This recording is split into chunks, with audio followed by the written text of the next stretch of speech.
Welcome, everybody. Welcome to Twisted Tragedies, where we follow all the twists and turns wherever they lead. I am your host, Elise, and wow, a lot has gone on since I was gone. Most of you know I had, we had flash flooding here, so it's been a long week. Let's just put it that way. It's been a long freaking week, and I definitely missed you guys.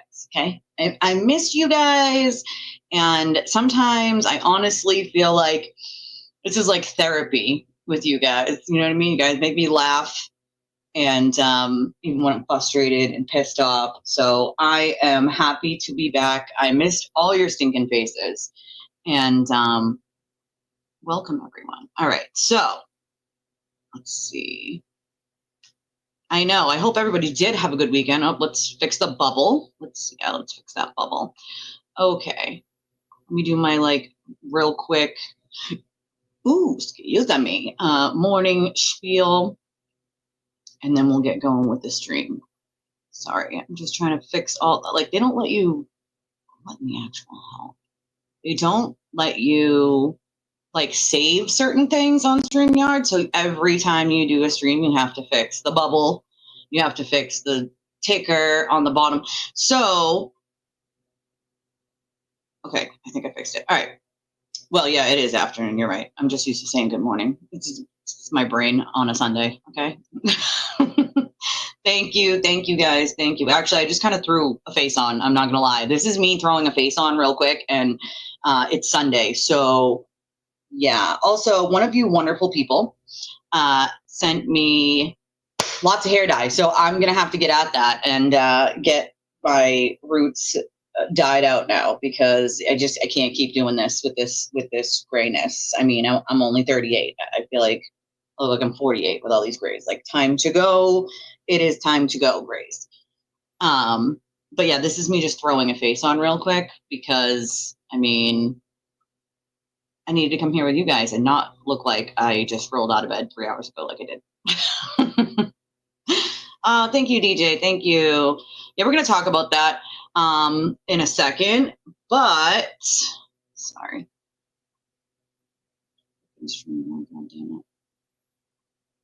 Sorry, guys. I'm out of the loop here.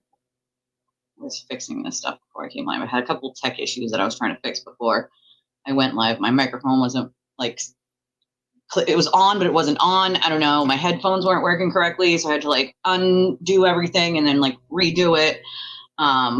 Okay. So if during this stream you're like, hey, this is the place I love to be, this is the place that I like to, congregate with people, and I want to show my appreciation, there are a bunch of different ways to show your appreciation to the show. One of many is hitting that like button, of course, hitting the subscribe button, and making sure that your bell notifications are changed from some to all. Oh yeah, I'll get that. See, yep, forgot that too. See, you know what I'm saying? This is me today, folks. This is me tonight. I will get that. Hold on. Hello, copy. This is, put it in the chat, obviously. The donation link, which goes, anybody with a credit or debit can do. Because some of you guys didn't have some of the regular options. So we made this one specifically for anybody who just wants to donate to the show, credit or debit. I'm working on it. Paste. And I will pin it to the top, like I always do, of the chat on YouTube. I appreciate you guys. And the other ways that we have, there's a ticker at the bottom of the screen. It's small. Some people miss it. We do have a big one like this, but there are options to say, hey, I like to support this channel, and these are the ways you can do it. We have Cashapp, Venmo, PayPal, Revolut, and then the link that we have for credit or debit. We have a wish list. We have two wish lists. We have one for Amazon and one for Walmart. They are also listed in the description of the video. It's also listed on the front of my YouTube page. All that stuff is there. I actually did add 9 things to the wish list that I need for the main trip, also just so I would remember that I needed to get those things, even if I get them myself randomly. And since it's 2 weeks away, not a lot of time to spare. Oh, thank you, Julie. I honestly took 5 minutes to do this eye look. I kid you not. I took about maybe 6 minutes to do this eye look. I was like, I'm feeling kind of unicorny today. I'm feeling kind of unicorny today. And I was like, I'm just going to do something bright and bold because I'm feeling kind of bright and bold today. And so I was like, hey, I'm going to do a blue and a pink and maybe some gold. I'm going to do it. That's what I'm going to do. So thank you. I appreciate you. But yes, it took me like 5 minutes. People all the time ask me to do their makeup. And I'm like, listen, I can't promise it's going to look the same on you. It looks on me. I'm good at doing it to myself. I've done plenty of kids for like prom and all that stuff. My daughter's friends and their parents. Listen, they're glamnetic lashes, okay? Anybody who hates lashes, and I know this is not for the fellas, Jack, so it's not for you, but anybody who hates lashes because you don't like the glue, because the glue is a pain in the butt, like I will not use lashes that have glue. I will not do it. I absolutely refuse to use lashes that have glue. This is a good thing, which is these lashes don't have glue. It is a magnetic eyeliner. So it's a black magnetic eyeliner. You just draw a line, and they have a felt tip pen or like a liquid.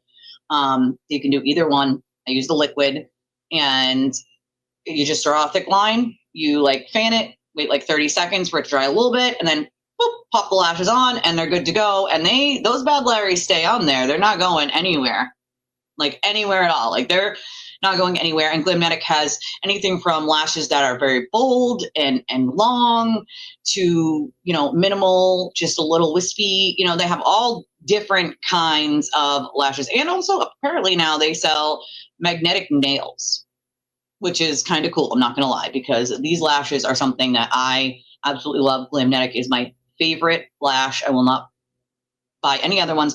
And sometimes you can find them at TJ Maxx for like $10. Retail at Ulta, these are like $30 each pair. So if you have like FabFitFun or Ipsy or BoxyCharm, and you can get them for like $7 or $10, or you go to TJ Maxx and you grab them right in the morning when they come off the shelf, because otherwise they're wiped. You can get them for a little bit cheaper. Probably not. I'm going to guess not. I'm going to guess no. I'm going to go with no on that one. That's what I'm saying. They always felt like too heavy and too like in your way of sight. These are freaking wonderful. They don't bother me at all. They're not heavy. They don't weigh down. And that's one of the reasons I didn't wear lashes for years, because I didn't like the weight of them. They felt like they were in my sight. And I like sort of long, wispy lashes. And so Glamnetic, I'm telling you, try it out. You will never go back. And if you weren't a lash user before, you will now be a lash user. I promise. So it's not even that it's a magnet. You don't have, because they do come with magnets, if you want to use them. I never use them. But the magnetic eyeliner, the magnet itself is inside of the liquid eyeliner. So there's no other magnet. Like that's it. Just whatever, like the strip that's on the back of this goes onto the, like once it's a little bit dry, just clicks right on. So it's not like a magnet you put on your eye. It's just an eyeliner. And whoop. Yeah, it's magnetic eyeliner. They're perfect. Just for the ladies. For the ladies, if you're looking for something where you don't like lash glue and you get it everywhere and it's obnoxious and you got to use tweezers to put them on, you don't have to use tweezers to put these on. You can literally do it with your fingers and be like, boop, done, perfect. Like, takes 10 seconds. I did this entire makeup look in took me like 6 or 7 minutes to do my eyes.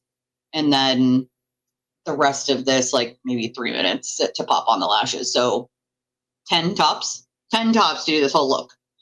And I didn't even really do concealer, or I have hyperpigmentation. As you guys can see, my face is red. I have hyperpigmentation. And so a lot of the time my face is dry. I also have psoriasis, so my face is always dry and it's red. So I've been using this new like moisturizer that I just got to hopefully even out that hyperpigmentation in my skin. It's called getting old, guys. It's called getting old. We're all getting old these days. We're all getting old. Absolutely like it to come in. But okay, so on with it we go, folks. On with it we go. So I do want to show you guys real quick what the flash flooding looked like here in case you don't live in Massachusetts.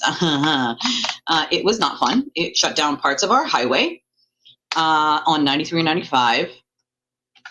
So I'm going to show you guys what our highways and the parts that right where we live went down. All right, let's see. So if I can get up here. You turned 60 on Friday. Happy belated, Jack. I'm sorry I wasn't here. Hi, Holly. Happy belated. I hate blush, though. I do have natural blush, but I hate blush. I only use bronzer. Funny enough. My skin is not super white. I'm Puerto Rican and Irish and Portuguese, so it gets dark in the summer. It gets really tan. And so blush looks weird on me. Like the pinky colors look kind of strange. So I use highlighter and I use, you know. I'm sad I missed it, though. Everybody say happy birthday. It's our Jack's birthday, and Jack has been with us for a long time. Happy birthday, Jack. I hope you had an amazing birthday party. I've never had a surprise party myself, but I threw my mother a surprise 50th. This was years ago, obviously. A surprise 50th at my old place because we had a huge yard. We have a huge yard here, too, now. But, yeah, I threw her surprise 50th. And it was a fun party. You know, I invited a bunch of people she hadn't seen in a really long time, and she really had a good time. And, you know, of course we messed with her. Like, I got her a blow-up cane. And I was like, you're old now, Mom. You're old now. Like, but now I'm the old one. You know, I'm you know, 10 years away, 12 years away from that milestone myself. Like, freaking old, man. All right.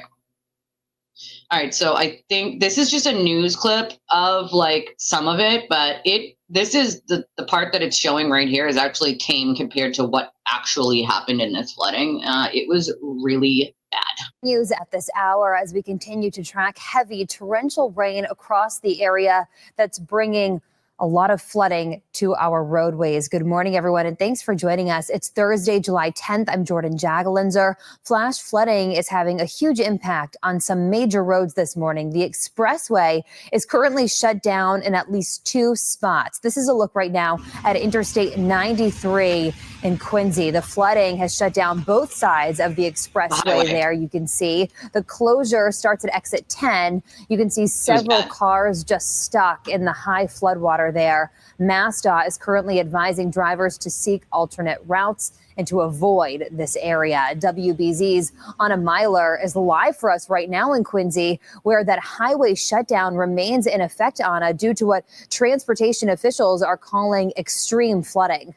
It's bad. It was bad. Yeah, Jordan, it's been pretty incredible to see both sides of 93 shut down because of this extreme flooding. Police did just let cars start moving again here on the southbound side. This is in Quincy, the southbound side just before exit 8 for Furnace Brook Parkway. But over on the northbound side, you can see that 3 cars are stuck in flood water. And behind those cars on the other side of this overpass that I'm standing on, 2 more cars were stuck in flood water. Some very large semi-trucks and now some pickup trucks have been able to get through this water, but state police have been here on scene, keeping everyone else back. Mass DOT also on the scene here. Some people have been getting antsy, sitting at a standstill for so long. We've seen some people getting out of their cars, walking around and taking some photos of this incredible flooding. It would rain, I spoke with a neighbor who has lived in this area for decades. He says occasionally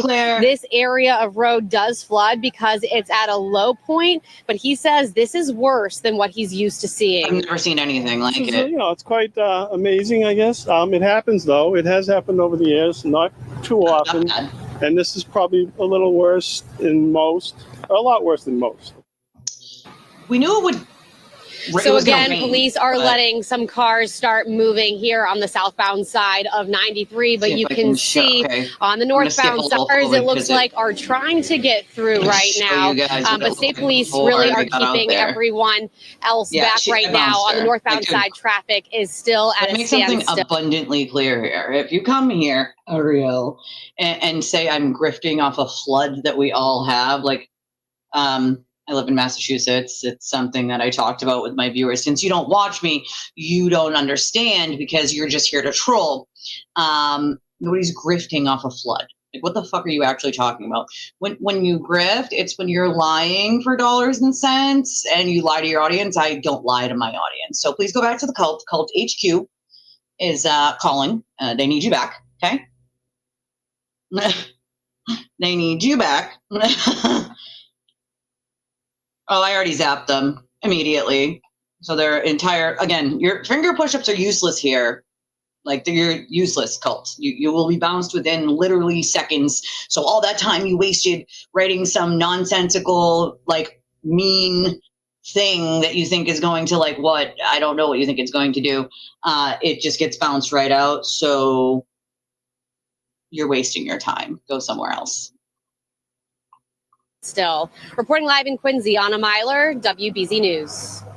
Anna, thanks for that live update. Incredible video there of those cars. This is how bad it's been in some other spots. We have cars and trucks that are trapped along Union Street in Braintree. The water going up nearly above the tire line, you can see here, of this SUV. So if you're driving in this, especially south of Boston, you want to make sure that you're extra careful and avoid any of these roads if you can. Our sports producer was among those cars stuck in the traffic backup on Route 3. You can see traffic backed up here in this video as cars just crawled on that roadway. He sent in this video to us this morning telling us what it was like sitting in that traffic. Hey everybody, this is Joe Giza here from WBZ Sports. I am in the traffic chaos that is flash flooding is causing. Right now I'm on Route 3 north, approaching the Braintree split. We have been crawling and creeping and crawling and creeping. I have to drive into the city right now, and I do not know how I'm going to get in there because 93 North is closed between exits 8 and 9.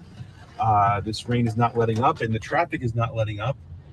This has been going on all day. We've seen cars in parking lots stuck in water. Exactly. Very saw rare. Another car go through a giant puddle and had a giant stream of disgusting fluid coming out from the bottom of it, and then it was parked on the side waiting for our tow truck to come. Bottom line is, it was pretty bad in certain places. And, you know, we knew it was going to rain, but in my lifetime, have never seen them actually shut down the highway of 93 or 95 for flooding. I have never personally seen that happen.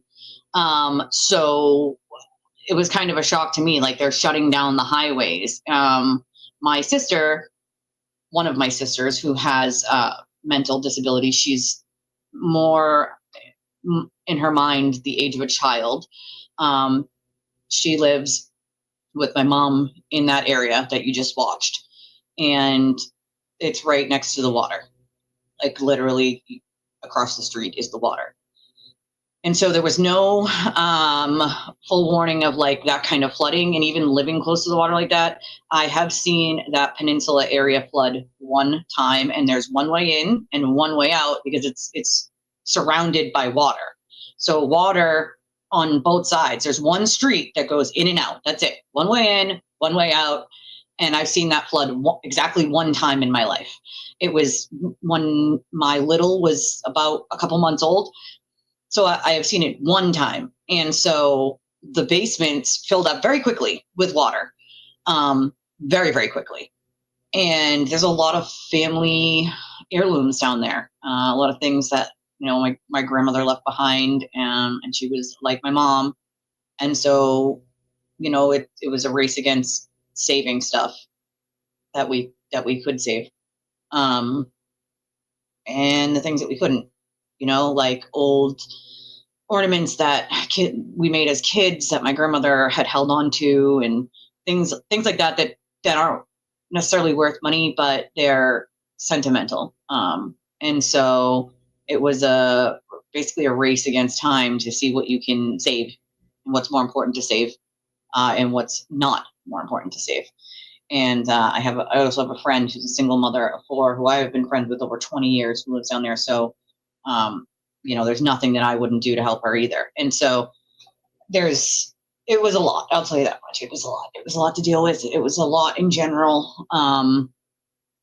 Yeah, we didn't have a like, hey, flash flooding's going to happen, be careful. Like, you know, we always, in the weather when it rains, they'll always say, like, you know, it could flood a street or two, but it never does, right? It never does.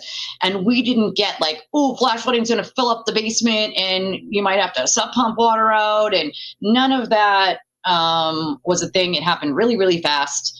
And there wasn't really much anyone could do other than just try to save what you can. And what you can't, you can't. You can only do what you can do as a human, you know? And yeah. See, the problem with that is you'd have to have a lot of fire/waterproof boxes. And, you know, my sister is disabled and has the mind of a child versus she has what's called AP deletion. So it's like a missing tip of her chromosome, kind of like my sister-in-law who has Down syndrome. It's an extra chromosome.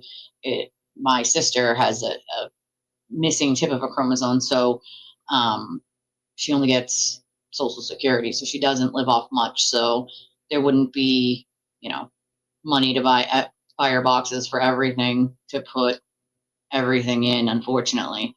But you know, you do the best that you can. You put them in totes, put them in like plastic totes, but still the water, you don't realize how fast water can come up until it starts coming up like that. And then you're like, oh shit, like what do I save and what do I don't save? You know what I mean? What can you save and what can't you save, right? That's the hardest thing, is picking what's more important. You know what I mean? Like I don't think anything was less important, but you just try to get, you know, save what you can, you know? Yeah, Morrissey Boulevard has been shut down 1 billion times. Floods right there at the corner where Dunkin' Donuts is. I've seen that 1 billion times in my life. Also because it's right near the water as well. But I've been used to that on Morrissey Boulevard. But the highway, 93, 95, in areas, I have never seen the highway shut down in those areas. You know? I told her that. I said, listen, sometimes take a couple days, but she'll get back to you. Yeah, oh, they're in Hull? Yeah. See, that's how close the beach is to my sister. It's literally across the street. It's right there. Right there. You know? No, they're really, really not. Well, that's what you do. You just grab everything and anything you can and get it to higher ground and hope that the rest doesn't flood out. You know what I mean? There's really nothing you can do in a scenario like that. You gotta just do what you can and that's it. Yeah, you just start grabbing shit and praying that the water stops at some point. And again, it rains all the time. We get a ton of rain when it does rain, you know, like thunder. So sometimes it'll rain 3 days in a row and you don't see floods like that. So it was kind of one of those things where you're like, okay, it's going to rain. Cool. It's rained days and you don't see floods even at high tide. So it's just apparently a lot of water in a short period of time. And that's what happened. Although I do find myself thinking about why are there so many natural disasters that are happening in areas that you don't normally see them? It starts to be like one of those things where you're like, all right, what's really going on here? Like, what's not to go down a rabbit hole, but like, what is really going on here?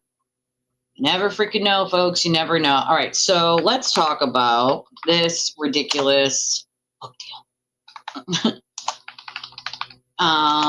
And let's talk about. Hold on, let me get the thing up. The harassment. Because it's something that I have talked about 1 billion times, but I will continue to talk about it. It's just that, I mean, to be fair, I applaud Fox for actually saying something about the harassment. Most places will not say a freaking word about it. This is that clip of Karen just dumping trash from her hotel that she spent, you know, over $100,000 staying in. Although I had a troll literally on my comment section saying, oh, Karen has no money and she's millions of dollars in debt. No, she isn't millions of dollars in debt. And yes, she does have money. So I don't know where you heard that from. That's not true. So basically the article says that, you know, life is moving on for people except the O'Keefe family. and that the witnesses are still being harassed, while in the meantime, Karen has a book deal and a TV series about her saga, quote, in the works. And the wrongful death lawsuit, which she filed a motion to dismiss for earlier in the week, they won't be dismissed. That's not going to happen. Of course, that's standard of her lawyers to be like, oh, dismissed. A criminal case has nothing to do with a civil case. So even if she's found not guilty in the criminal part of it, that has zero to do with the civil wrongful death suit. So it's really just a motion to dismiss to start, riling the mob some more, maybe even to grift to the mob, like, oh, hey, we're going to need some money for this civil suit, guys, But as Fox states here, we have said it about 1 billion times, folks, 1 billion times. And again, we will highlight it here. An outside investigation by the FBI found no alternate suspects and dispelled allegations of corruption leveled at local and state police. Prosecutors and investigators who led the case are facing a reckoning. The Albert family, former owners of the property, were Reed and 2 other women found O'Keefe dead under a sheet of snow, just celebrated a wedding. Yes, Caitlin got married. Jennifer McCabe, a key witness in both of the Reed's trials, and one of the women with Reed that morning is the new bride's aunt. That's Brian in his tux when Caitlin got married, and Jen in her dress when Caitlin got married. At the wedding, people pitched in to hire private security. The fact that anybody has to hire private security for a family wedding is disgusting. The fact that they had to do this during the wedding, okay? They had to hire private security because the FKR people circulated where it was going to be online as a way to intimidate and harass these people, okay? And so that people would show up there. So the local PD made their presence known, and a marked SUV was put, at the foot of the church steps so people wouldn't come and try to harass a wedding. And Carrie Roberts spoke up, and she said a friend of O'Keefe's who was present with McCabe and Reed when they found his body told Fox News Digital she is among the witnesses facing an ongoing harassment campaign along with the Alberts, McCabe's, and O'Keefe's immediate family. Now, what I'll add to that is they're not the only ones being harassed. Okay, anybody who has stuck up for them also gets harassed still every day, including myself. And so I think Fox News got it right, but they also failed to understand that these aren't the only people being harassed. Anybody who stuck up for them, anybody who knew the truth of this and spoke out is being harassed and still are being harassed. So that's what I would add to that, and that's not to diminish anybody's harassment, but I'll say there's a lot more people still being harassed. And I think that people forget that there's been people out here for 2-3 years, fighting to get the truth out there and fighting for the O'Keefe family and for the Alberts and to tell the truth on what actually happened and dispel the rumors and the lies and the BS that people have been fed. And those people, including myself, still get harassed on a daily basis. So it goes far beyond that. I wish Fox News would do some more digging and realize how far it actually goes, because it doesn't just stop, So it says, this is what Carrie said, I don't know why they're making Jen McCabe a villain, she said in a phone interview. All she did was answer the same phone call I did.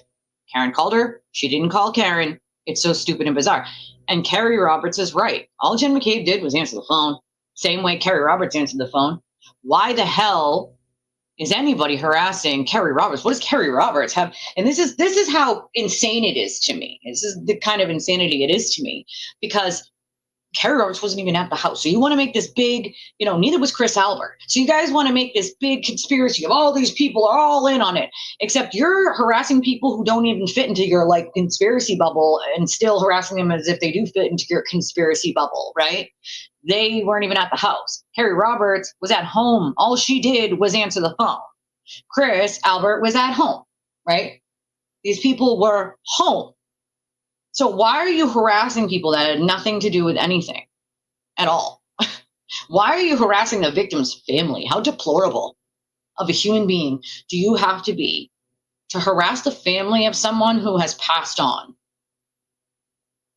I mean, this is just cuckoo banana stuff, okay?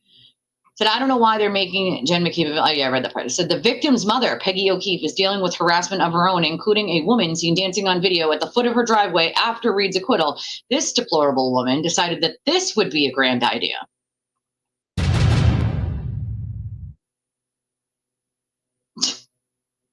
Because this is what you do outside of a dead police officer's home, where his minor children are now, who have been orphaned 3 times, is dance outside of their house like a lunatic. And I don't want to hear, oh, she's mentally ill, blah, blah, blah. Cognizant enough to drive there.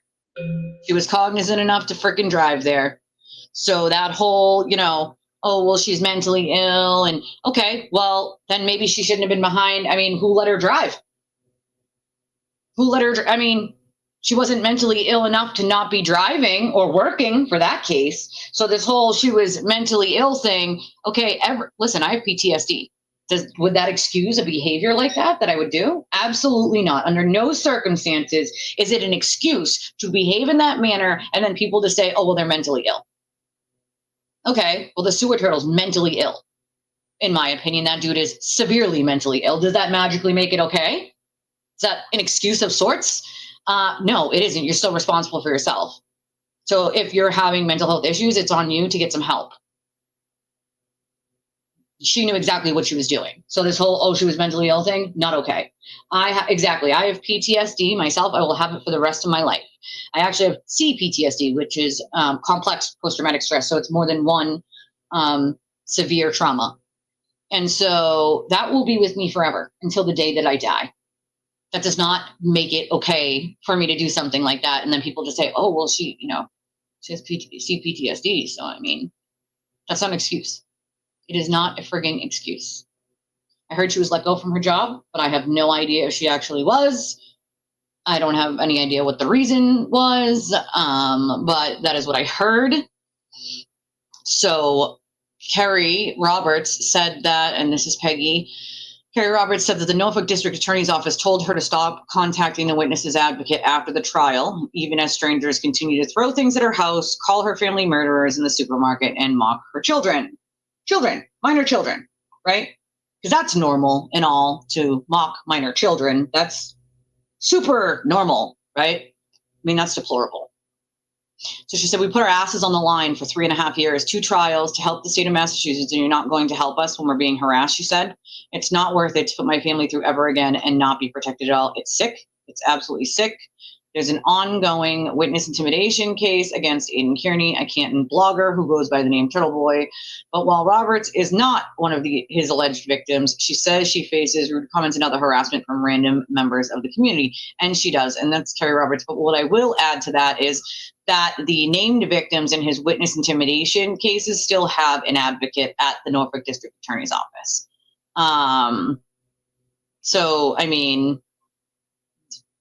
It is what it is. Again, if you're going to come and you're going to troll,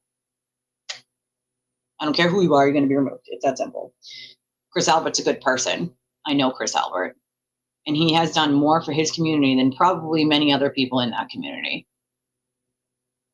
So there will be nobody in my comment section that will be sitting here talking shit about Chris Albert. I know him. He's a good person.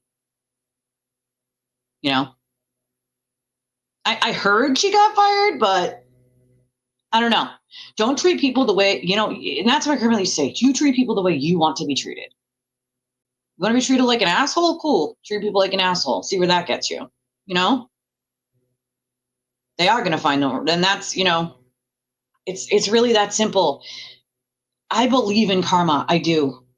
I do. I really do believe in karma. And I believe that if you put bad karma in this world, it will come back to you. It will. If you put good karma in this world, it will come back to you. For all the people that sat there and listened to a bunch of idiots spew the same talking points over and over and then repeated them. And I literally just had to dispel some of this stuff with a best friend of mine who was saying things like, oh, well, I didn't know that the FBI cleared the witnesses. I didn't know that their lawyers said that in open court. What? the actual hell? Like, what are you talking about? You know? So like, there was like 10 different things that she said to me, and I was like, you know, that's not true, right? What was the other one? Oh, Colin Albert was selling drugs, and that's what the motive was. And I'm like, you know, Karen herself dispelled that. Karen Reed herself dispelled that rumor, right? And she was like, no, I didn't know that. Like, yeah, you've been fed a bunch of bullshit. And even some of these, like the KR herself is the one that dispelled that entire thing. Never happened. Okay, never happened. So it's amazing to me the things that people will believe just by hearing it. And I cautioned her. I said, listen, I love you forever and ever and ever. You are one of my closest friends. But you have to be very careful about just reading things and believing them because 52 people said it. Okay? That's part of the problem. Is talking points. People just saying things over and over and over so that, you know, that must mean it's true. No. If someone over and over and over said something about you knew wasn't true, does it magically make it true? I don't think it does. I don't think it does. I did not, but I heard it was taken down because she was being harassed. I have no idea. I did not see it at all. Unfortunately, I didn't see it. Hold on, guys.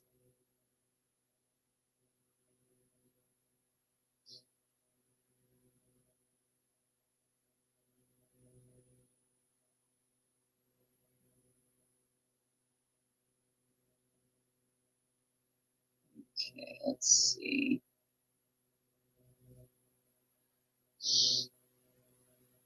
I love when trolls try to follow me so they can comment here. Like, you'll just be blocked. Let's make that abundantly clear. Stop following me. I don't want you following me on X or anywhere else for that matter. Go back to your cult, please. For the love of God, nobody wants you here. I mean, that's the thing though, right? Karma creeps up like a bitch when it wants to.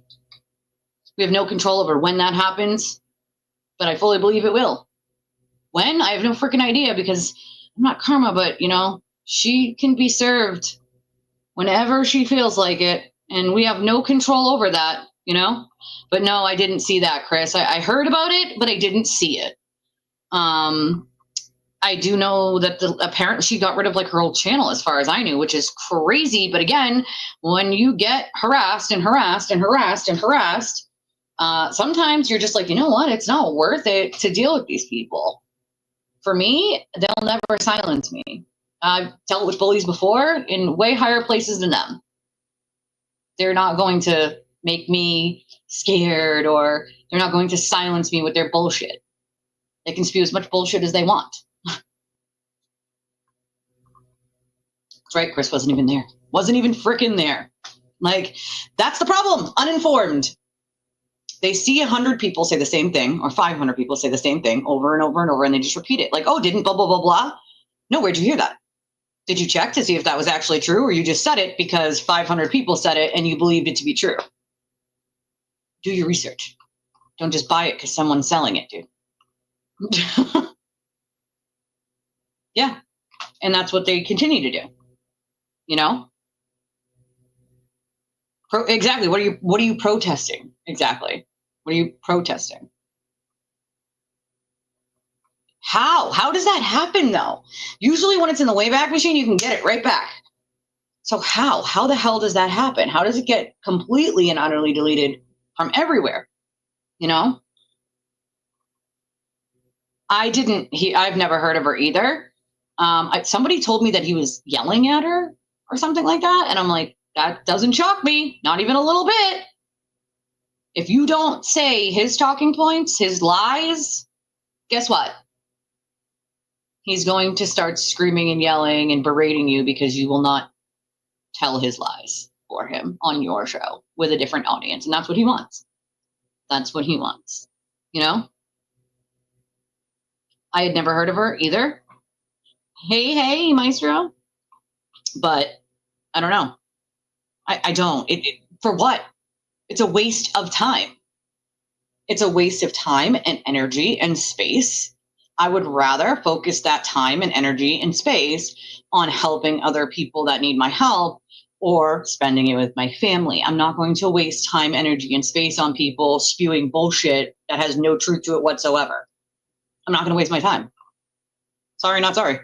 I just ignored them. I don't know. I think her name, I don't even know what her name was. I feel like it was like a man. No, was it a man? I don't even know. It was some place he did an interview with on YouTube. And as far as what people told me, and again, she deleted her channel. So I have no idea what part of it is right and what part of it is not. But someone told me she had like 100,000 subscribers. I don't know why you would delete a channel with 100,000 subscribers. I mean, they've been here all morning too, Jane. So it doesn't, shock me at all. And I spoke with Kevin to make sure he was okay. I just want to check in on him and see how he was feeling and stuff. And, they still like to pretend like Kevin doesn't have cancer. Like that's how sick and why? Because the sewer turtle said so. Not that there was any truth to it whatsoever, but because the sewer turtle said so, that must mean it's true. So how many people have accused Kevin wrongfully of faking cancer that he has never faked because the sewer turtle said so? That's deplorable. That's disgusting. And every single person who did should be ashamed of themselves for just doing the same thing, which is parroting bullshit because it came out of his mouth. What is wrong with you? If that was your loved one who was fighting cancer for multiple years, and I can tell you, because I know someone right now who has to go in and talk to the doctor about the 4 different options, one of which, those options with cancer being a drug that will slow the cancer spread for years. So it won't kill them right away. It won't go away, but it will slow it to the point where they would live years instead of months. And Kevin has been doing that with experimental stuff. And, my daughter has used experimental drugs since she was a baby because there's only less than 200 people on planet Earth that have her disease. So I know what that's like. It's so funny to me that the things that they're demanding are hilarious because a federal investigation cleared everyone except Karen herself. You let the real killer go, dumbasses. So you can demand all the investigations you want, but the federal government already cleared all the witnesses and all the cops. So unless you're demanding that the federal government charge Karen, which they could do if they wanted, they'd have to find something that would actually fit into, that. But if she was charged federally, double jeopardy doesn't attach. You can be charged state and federal, same charges, but state and federal, and double jeopardy would not attach. So unless you're demanding that the federal government charge Karen, I don't know what you're demanding an investigation into exactly. Hello, investigation already happened. It already happened, It is disturbing. This is grown adults we're talking about here. The lady that did the interview with the sewer turtle got rid of her channel. That's the thing. You mean nothing. Nothing in my life. The people that matter are right here. You guys are all right here. And I appreciate every single one of you for being here all the time. I thought that her channel itself was deleted. I don't know, somebody took a screenshot of like the whole thing being gone. It might have just been their computer, but I don't know. Exactly. She is. Sometimes though, sometimes you see insta karma, and I love when you see insta karma on people like that. It's amazing. Love insta karma. But that's the thing. No one is a bigger or tougher bitch than karma. And when she comes, there's no stopping her. We sure do. We sure do. People are like, oh, it's engagement. Let the trolls come. It's engagement. I don't give a fuck about their engagement. I do not want engagement from people who are angry and full of hatred, who are so blinded by their blind allegiance to a man called Sewer Turtle that they can't even critically think correctly. That they're completely blinded by their blind loyalty to a man who wouldn't piss on them if they were on fire. I literally cannot wait. Okay? Cannot wait until it boils down to the point where all of his messages come out in trial, because maybe then and only then will these people realize who they're dealing with and what kind of disgusting individual he is. He does not care about the people that support him or his channel or that give him money. He doesn't give a rat's ass about any of them. He makes fun of them personally all the time. How stupid they are, how ugly they are, how they'll just keep giving him money if he whines about something. I can't wait. I can't wait, because I hate to say I told you so, but we tried to warn you and you didn't listen. If he can easily make up a lie about me or someone else I know that I know isn't true for 1,000% fact and keep doing it over and over and over just to hide his own bad behavior, what the hell do you think he's been doing this entire time? You think he's just a master of telling the truth and everybody's just mad? That's his thing that he's been using for years, long before this case existed. Oh, they're just mad. No, you're a bad person. You're a bad person that lies to hide his own bad behavior. He doesn't care who he has to lie about, what evidence he has to make up. Okay? He will do it. Karma is a bitch. Karma is a bitch. Submitting fake evidence, it's a crime. It is a crime. He doesn't even realize they're just giving him enough rope to hang himself. Just enough. The manipulation is the worst part. It's like you can't see. Anybody who's been with a narcissist or been manipulated by a narcissist should be able to see right through the sewer turtle in his cult. Oh, sometimes I feel stupider for actually having to read some of the shit that is written. It's amazing to me. It's absolutely freaking amazing. Hold on one second, guys. Give me one.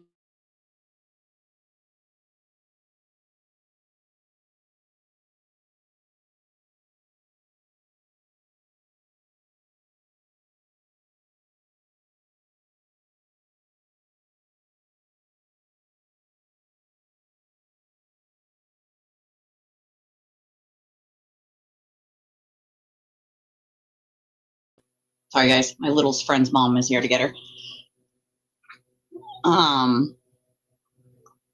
They got a history.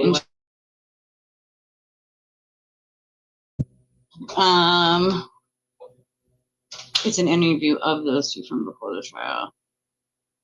I mean, it's just amazing to me, you know? Well, that's exactly how it should be, right? That's exactly how it should be.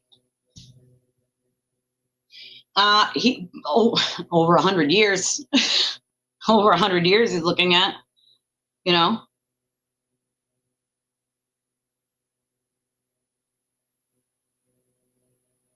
Weird. Hold on one second. Yeah, me too. But thankfully enough, when you have good enough friends that know who you are as a person, and they know that you're not just saying it to just say it, like they know, you know, somebody they might not listen to. They might not listen to any of you, but since they know me personally, they know I'm not just going to say it, right? I'm not just going to say it for no reason.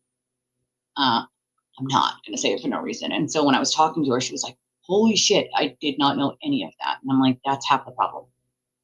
That's literally half the problem. Not only that, but then they twist things to fit into a meaning they want it to mean instead of what it actually is. And when you have to do that, I mean, here's the thing. No one who's innocent or, quote, set up, all right, because the sewer turtle now, of course, claims that he was, quote, set up. Like, I'm sorry, sir, what? You had a gun to your head when you went and committed all those crimes? No, pretty sure you did those all on your own. All on your own. You weren't set up. There's no grand conspiracy against you. You did those things of your own free will. Okay? Or maybe because Karen told you to. Either way, you still did them on your own, by yourself. There's no conspiracy. Okay? So the fact that he's claiming some ridiculous, absurd, like it's a conspiracy against him is not only hilarious because there's so much evidence to prove that it's just not true, but the fact that he can't take responsibility for any of the things he has done, nobody, and I mean no one who's innocent, needs to blackmail people. If you're innocent and you haven't done anything wrong, it's just some giant setup, why would you be actively trying to silence people, especially women, okay, especially women, and actively try to threaten and blackmail them? Is there a reason you would need to do that if you were innocent? Because I'm guessing that you wouldn't need to do that if you were an innocent person, right? And so why would you need to do that? Why would you need to blackmail and threaten people if you're innocent and didn't do anything wrong? They can't even use the most basic of basic common sense to say, wait a second. Why is he doing things like that? If he's so innocent, why?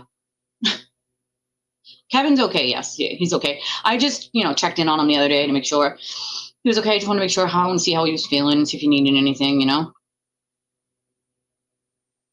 No, she wouldn't piss on them if they were on fire. I told somebody that this morning. She wouldn't even pee on you if you're on fire. Literally. I don't know what you're defending. She doesn't care about you. She cared about your dollars and your cents. That's it. Yeah, that's what we call him here, Kate. Sewer turtle. That's his name. We sure do. This is a community and a safe space. Period. That is what it is. It's a good question. Well, we know why physically, because that's a crime. But, a lot of the stuff that he did is in Norfolk County. And I hate to say this, but Norfolk County is not great at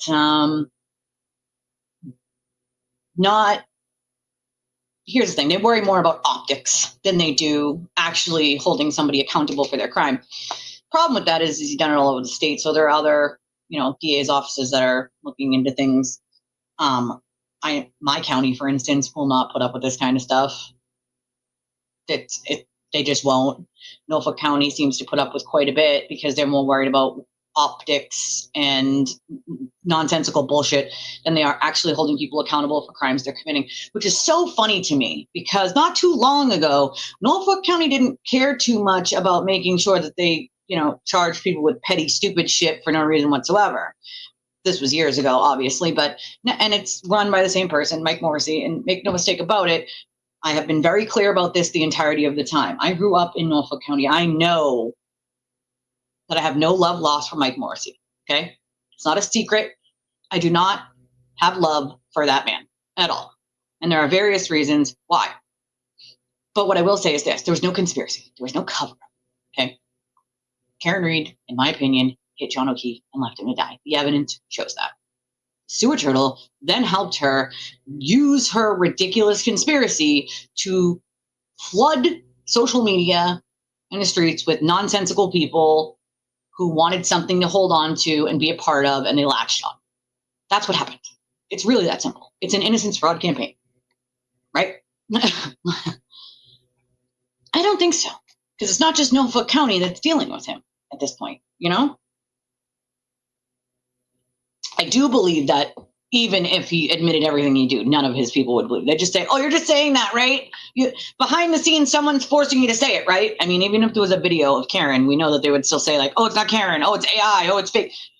All the same things, all the same things, just pushing the goalpost, pushing and pushing and pushing. It's what it is, Well, that's exactly it, Julie. You know how it works.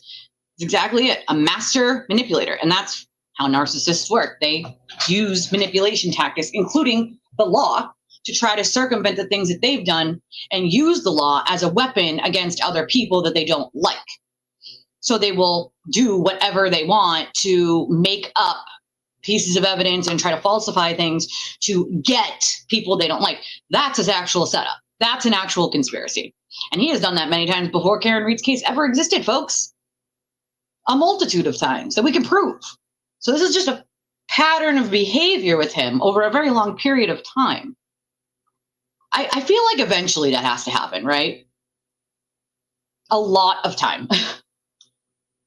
A lot. I think it's over 100 years, even with the 6 that they took out.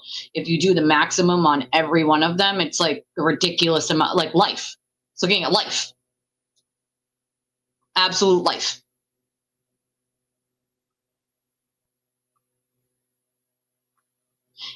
Yes, we can. We can have a party times 10. The answer is yes. Absolutely. Okay, so that was okay. She studied law in school, and she's local to Mass and had covered Karen Reed's trial from a program. Interesting. Never heard of her before until that whole thing.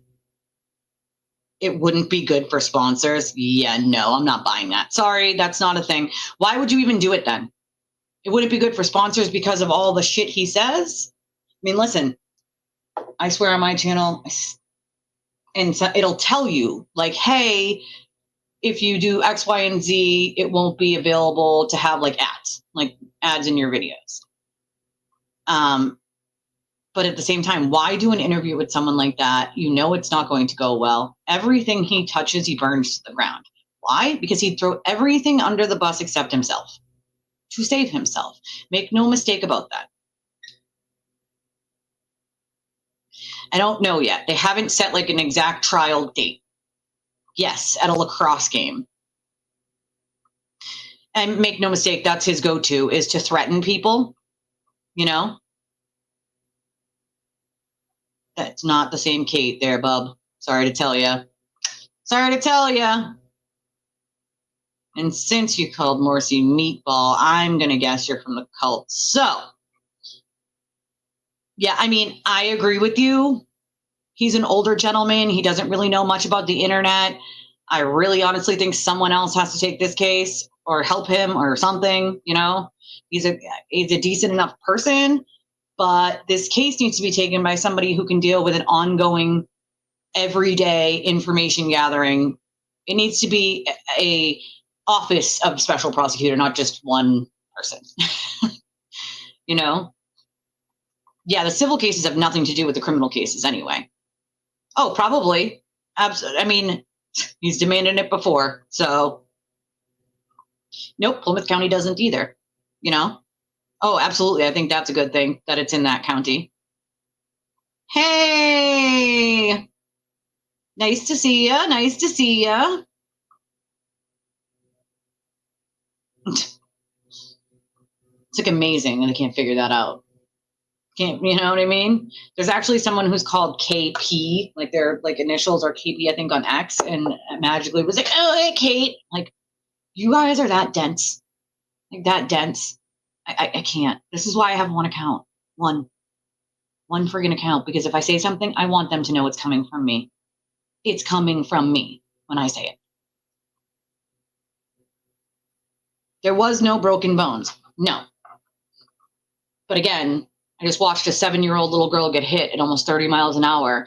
That little girl got hit by the front of the car, rolled over a part of the car, rolled on the ground all the way over to like where the curb was, got up, ran home, and they did an interview with her and her mom the next day. She had not one scratch, not a broken bone, nothing.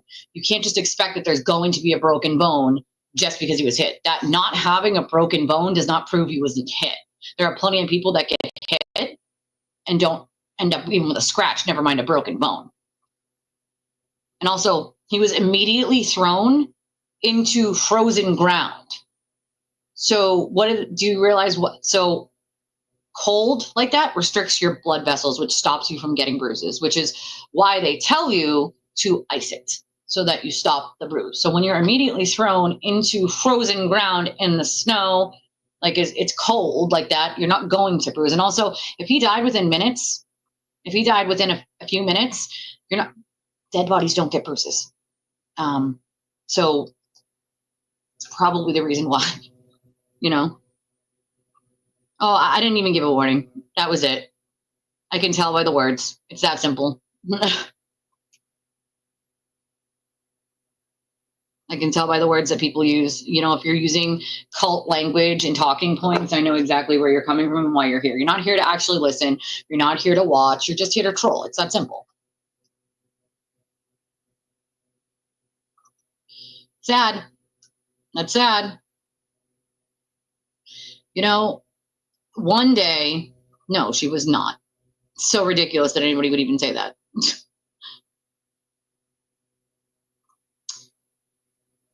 He started Turtle Boy during that time. He was just anonymous, right? Exactly. He died from the blow to the back of his head from being hit and then hitting the frozen ground. It's the head injury that killed him. Nothing else. But yeah, he was doing Turtle Boy Sports, I believe it was called back then, but it wasn't, he was anonymous, you know, anonymous. That's exactly it. Didn't have time, you know. They do. Absolutely. They absolutely do. We do not know that. We don't know. We don't know if she got out of her car, or if she just drove off. It looks like from the data she just drove off, because from the text stream data we know that she continued forward. So unless she drove a little, stopped, and came back, I don't know. I suspect she came back around 5 something before she showed up at Jen McCabe's house. That's when I think she went back.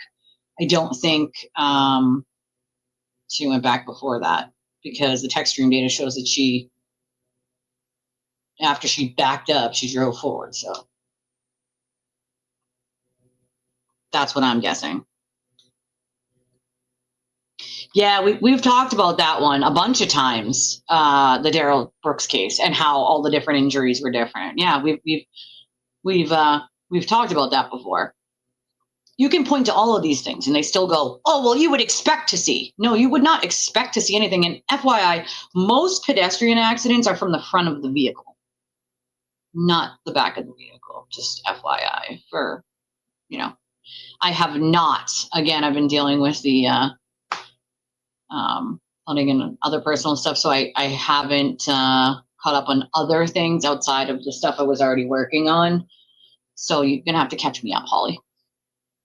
But I also appreciate that the ones, you know, those of you that reached out privately and those of you who send me emails, you know, giving me little bits of information on different cases and different things that you find interesting, because then it gives me a chance to actually look into it. So I appreciate you guys for that.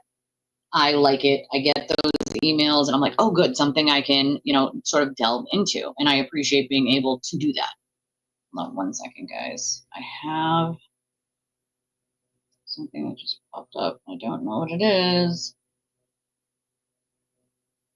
Let's see.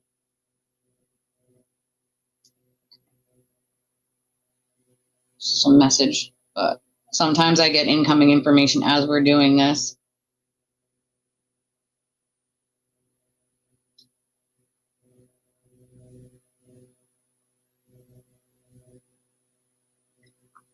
Yeah, and try to refrain from doing, you know, we want to remember that we are not cult-like, right?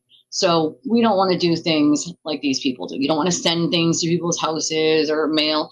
Let, you know, the justice system and karma do its job. If you see something that's a crime, report it.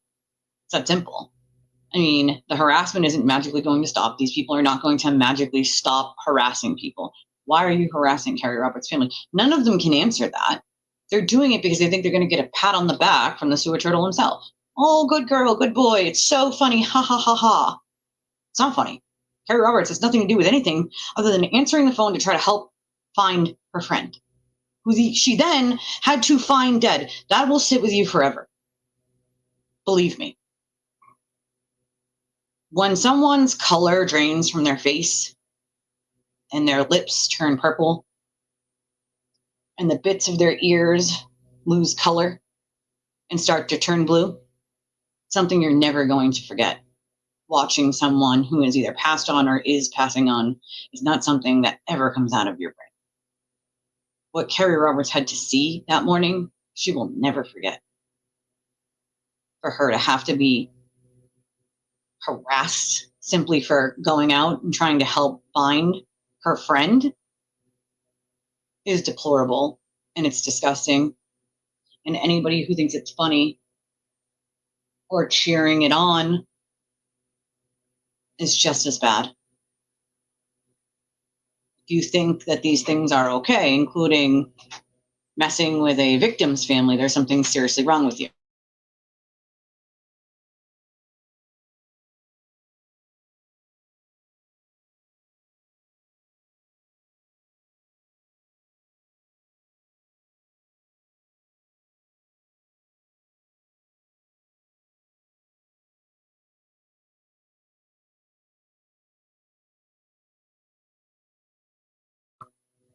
Sorry, guys. I have to look at the docket. I really haven't had a chance to look at the docket. Last time I looked, something wasn't working right on it. I have to look and see what the next date says. As far as I knew, there wasn't a date set for trial yet. There was another date set for like other stuff, but not trial itself. So I'll look into it. The next date I think is coming up soon. As far as I know, I think it's this month. So I guess we'll see. But there's a various amount of other things that need to happen before a trial starts. You know, motions in limine, a bunch of other stuff. So I don't see it happening anytime soon. You know, but I agree with you. You know, he needs to be sitting in a prison cell, really, realistically, you know. Probably going to show openings, closings, and the verdict. What? Should get his first involved witness tampering, so he quit before opening statements. Interesting. Yeah, they're not animal bites. No, they're okay. Let me quickly dispel this for you. You can be confused about them all you want, but there's a couple things you need to know. Number one, the defense darkened the pictures of the wounds to make them look deeper. Number two, they are literal scrapes and scratches. They have no depth to them. Okay, there's no puncture marks. There's no depth to them. They cannot be animal bites. Also, the defense's whole theory was that it was Chloe, right? They knew where Chloe was for 3.5 years. They knew exactly where she was for 3.5 years and did nothing. Okay. Two, the bite patterns they have of Chloe after she got in a fight with that other dog and the lady put her hand in, she doesn't know which dog she was bit by. So they took bite patterns of both of those dogs. This is before John died. They have those bite patterns. Then Hank Brennan went down there and took molds of the dog's mouth again. Okay. They have both of those. Neither one of those match in any way, shape, or form what would be a dog bite or scratch. Never mind the fact that they don't have any depth, there is no punctures, and that they're literal scrapes and scratches. What I suspect they are is one of a couple things. I believe that where John was found, where he was thrown, is sort of half in a mulch bed, half like the edge of the lawn, and there's like these bushes, these small, short, thorny bushes. And so I suspect that it's part of the thorny bushes, the glass that broke, and the pieces of the taillight. And I think it's a combination of those things that either got caught in his sweatshirt and as he rolled sort of scraped up his arm. You know, the thing is the fact that anybody attempted to say that they were dog bites or scratches was ridiculous, absurd. Simply because, I'll tell you guys this now, my daughter has a German Shepherd and a Husky. And those dogs don't just use their teeth and go like this and never latch on. That's not only not realistic, that's just not going to happen. Okay. The spaces in between those scratches are too large to have been any teeth. Teeth do not, animal teeth, especially a dog like that, does not have spaces that are this far apart. Okay. And there would be punctures. There are no punctures, none, zero. And a multitude of people, including the wackadoo crazy dog lady, admitted there are no puncture wounds. None at all. And that they have no depth whatsoever. They can't be dog animal bites or scratches for various reasons. Or any animal dog bite or scratch for various reasons. One being they are scrapes and scratches. They're not, they wouldn't have needed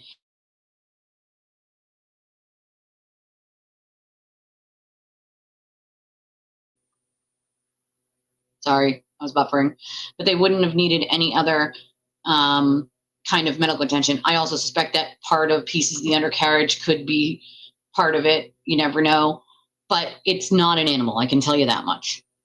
It is not an animal.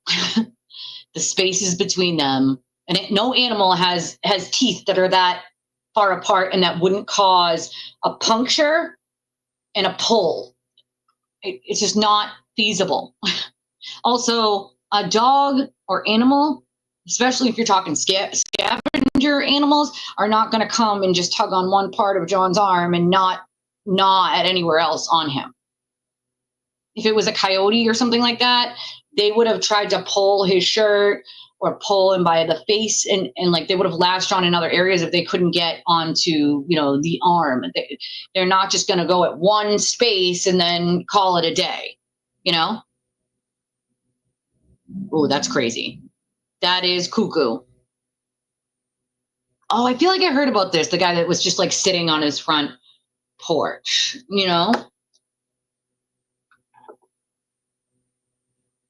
Yeah, they don't have a pattern, and it's not from an animal. I can tell you that. It's not an animal. They have absolutely no depth to them whatsoever.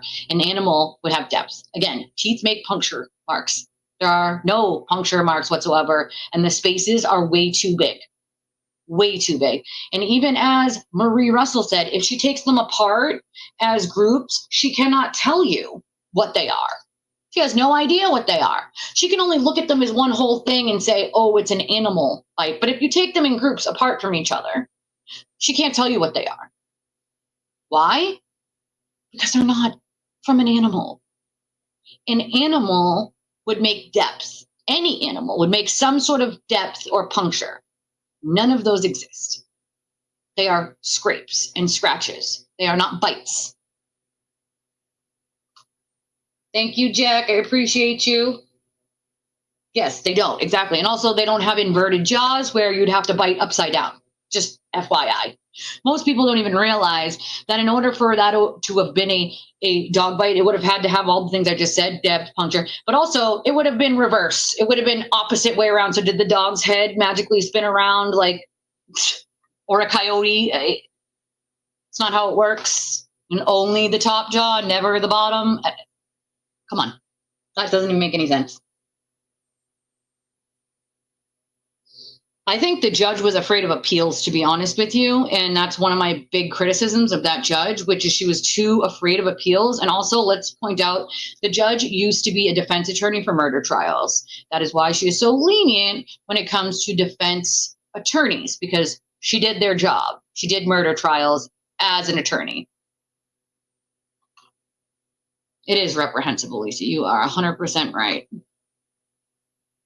Yeah, the shirt was swabbed. There's no canine DNA of any kind. Yep. The FBI did their own investigation into this and found all of this. No, you want to know why they didn't? Because they knew it wouldn't match anything. So if they did, in fact, go down there and do all of that, then that part of their theory goes out of the window. So the best thing they could have done as defense attorneys was nothing. Do nothing. And that's what they did. That's what they did. It's so ridiculous. Do they know that the FBI went down to that cellar and actually tested down there? But they didn't know that. Most people don't know that. But the FBI went down there and sprayed luminol and tested the basement. Guess what they found? Nothing.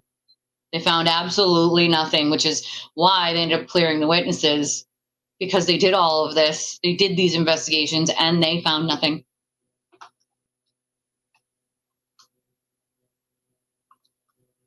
Sure did. They sure did. Again, people, if you're going to troll, I have mods. You won't be here more than 30 seconds. I don't know why you bother.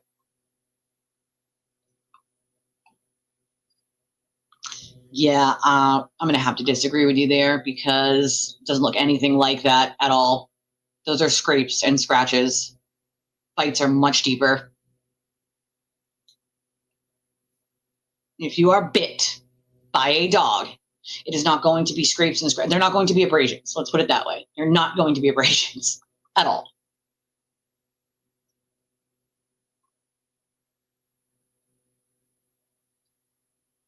Yeah, his was literally right at the taillight with his height.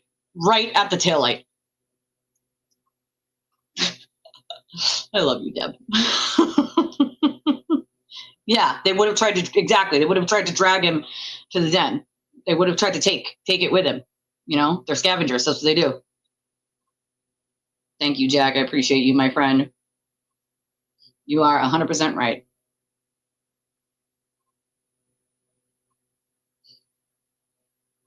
Yeah, I mean, I don't know necessarily if it was him, but I just feel like in general, you know, in general, that, yeah, the federal investigation in entirety disagrees. Hey, Joy.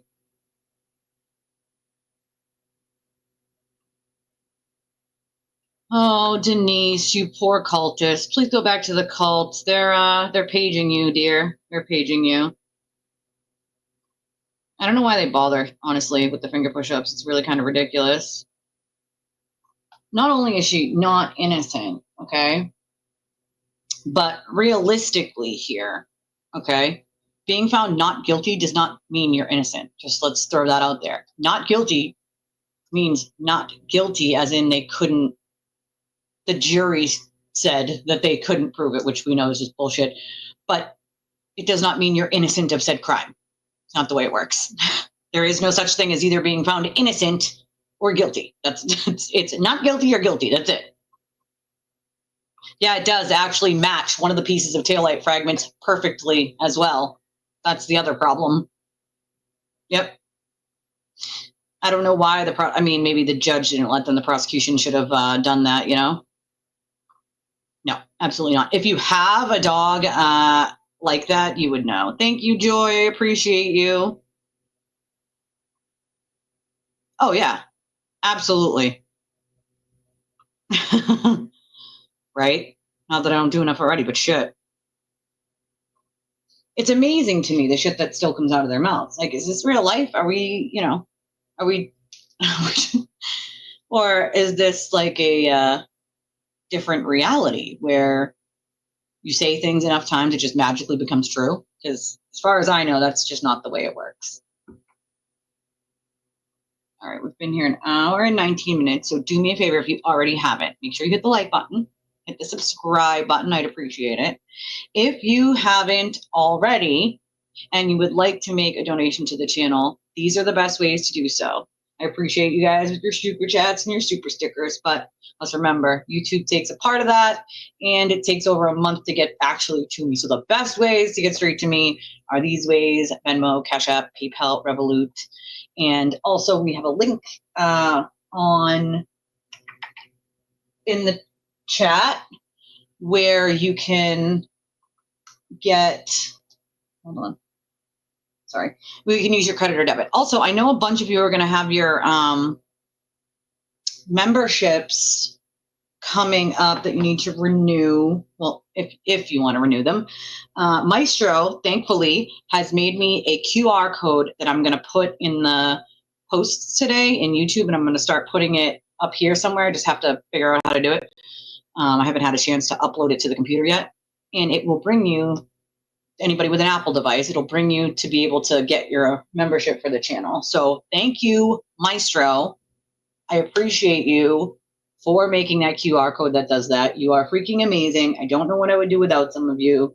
Seriously, you guys are awesome. I would never have figured out how to do that. So thank you, Maestro, for figuring out how to get that QR code to work so that people can get their memberships to the channel from Apple iPhones. I apologize that I have no idea why from iPhones it works differently. No idea. I know Androids. I have no idea why iPhones do that. It's weird. You know, it's amazing because I already said I would cover Brian Walsh because it was something I was already following. I've done Sandra's case twice. But you have to remember, I told you, those are going to be the same people, right? The same people that go right to Sandra Birchmore after this is over because they want to draw lines that don't exist between those two cases. They're two very different cases, very different cases. And they seem to forget that the Massachusetts State Police, under law, has to take any unattended deaths. It is their jurisdiction. That is the law in the state of Massachusetts. So I'm really not understanding why they spew this nonsensical crap about, oh, well, they're the same investigators. Well, if they're from the Norfolk District Attorney's Office and that's where they work, there's going to be a lot of the same people working on it. Hello, that's kind of the point here, folks. That's how it works. So it's amazing when they're like, oh, these are the same investigators. They're all corrupt. It's like, it's part of their job. It's what they do, you know? You know, she doesn't have that many. She has an aunt and some cousins, but most of her immediate family has passed away, unfortunately. So hence why I did her case twice. You know, she is one of those people that needed people to speak out for her, which is why I did her case twice. And I think, you know, Sandra and her baby deserve justice. They absolutely 100% do. And the way that she was found triggered my emotions to it because, as you guys know, I lost my dad, the man who adopted me when I was little, to suicide when I was 21. And that's not an easy thing to deal with. And the way that she was found triggered me to sort of dig into it and realize, like, there's no way that she hurt herself. There's just no way. No freaking way. And, you know, most of you know, but I do have a biological dad, and he is sick. And I'm the only other person that can help care for him. And I don't know how much time he has left. But the thought of losing another parent is scary as hell, you know, really scary. But when you have no control over what, when, where, how, why, right? So you just do the best that you can and you move on and you make sure that you say to your loved ones that you care about them and you love them, because you never know. You never know. You never know when that day is up, right? Never know when that time is over. And so you do the link. Yes, ma'am.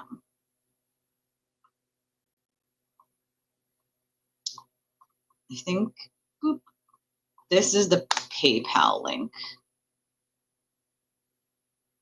That's that one. I haven't gotten the QR code in the in there yet. Meister sent it to me on X, so I have to upload it to my computer. But what I'll do is, you guys know how YouTube, you can make posts. Like, I make posts on YouTube now. I'm gonna put it in there, that QR code, so that you guys can let me see if I can email it to myself actually real quick.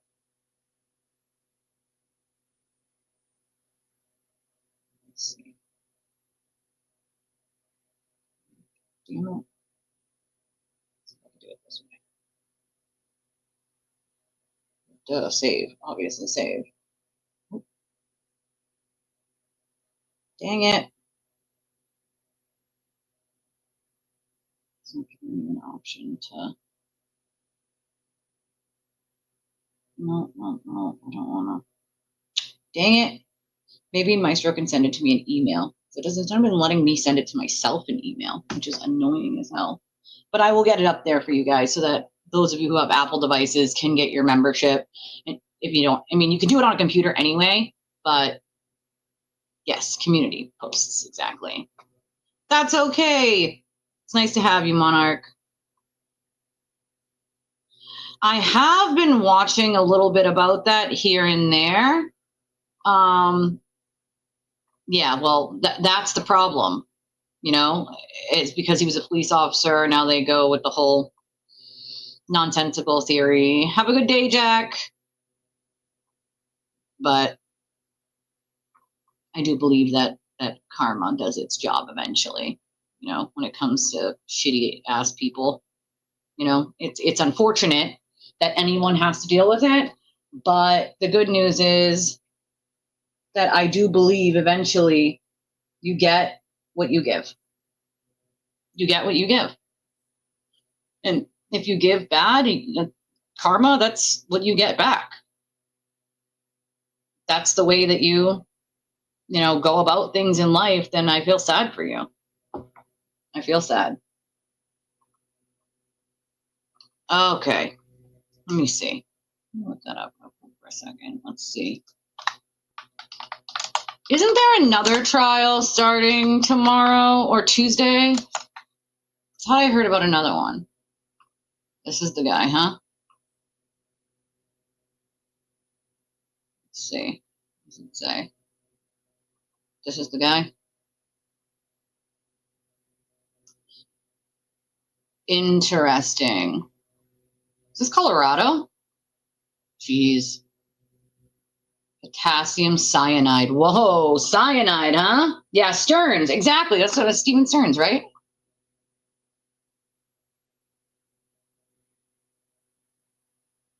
Thank you, Joy. I actually did email you the other day, actually. Funny enough. Funny enough. Let's see. But I will. I'll email it to you.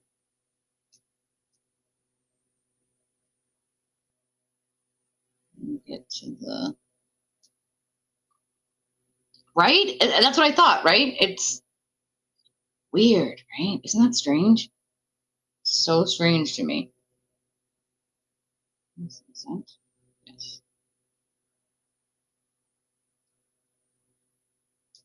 The attempted honor murder. It's just crazy. Like, this is insane stuff. Like, what makes it's not being televised? See, that's the problem. You can't really watch it if it's not being televised. But this is the guy here, I guess. This is the dentist. This is Colorado. He bought potassium cyanide. I did not see that.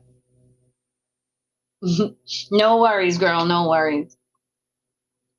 Once hospital staff learned that the allegations were considered mandatory reporters. Okay, Aurora, huh? Court documents revealed the chilling digital footprint that James allegedly left behind, including his alleged use of a secret email account to search for undetectable poisons and purchase arsenic and cyanide. Yeah, I have heard about this. He had an affair, a Texas orthodontist, and then he wanted to conceal his relationship with her using the secret email address that he created in 2023 to communicate with her. So his secret email account was not found on his phone, laptop, or Angela's phone. It was only accessed on the clinic computer in the dental exam room number 9. Damn. That's just sad. He poisoned his wife. Like, what the hell is wrong with you? I mean, that's just sad. Multiple affairs with several women. Drugged his wife 5 years earlier because he had planned to die by suicide and didn't want her to stop him. I mean, that should have been a red flag right there. If someone's willing to go that far, you know, he offered a fellow inmate $20,000 to kill Detective Bobby Olson, the lead investigator in his case and author of the 52-page affidavit.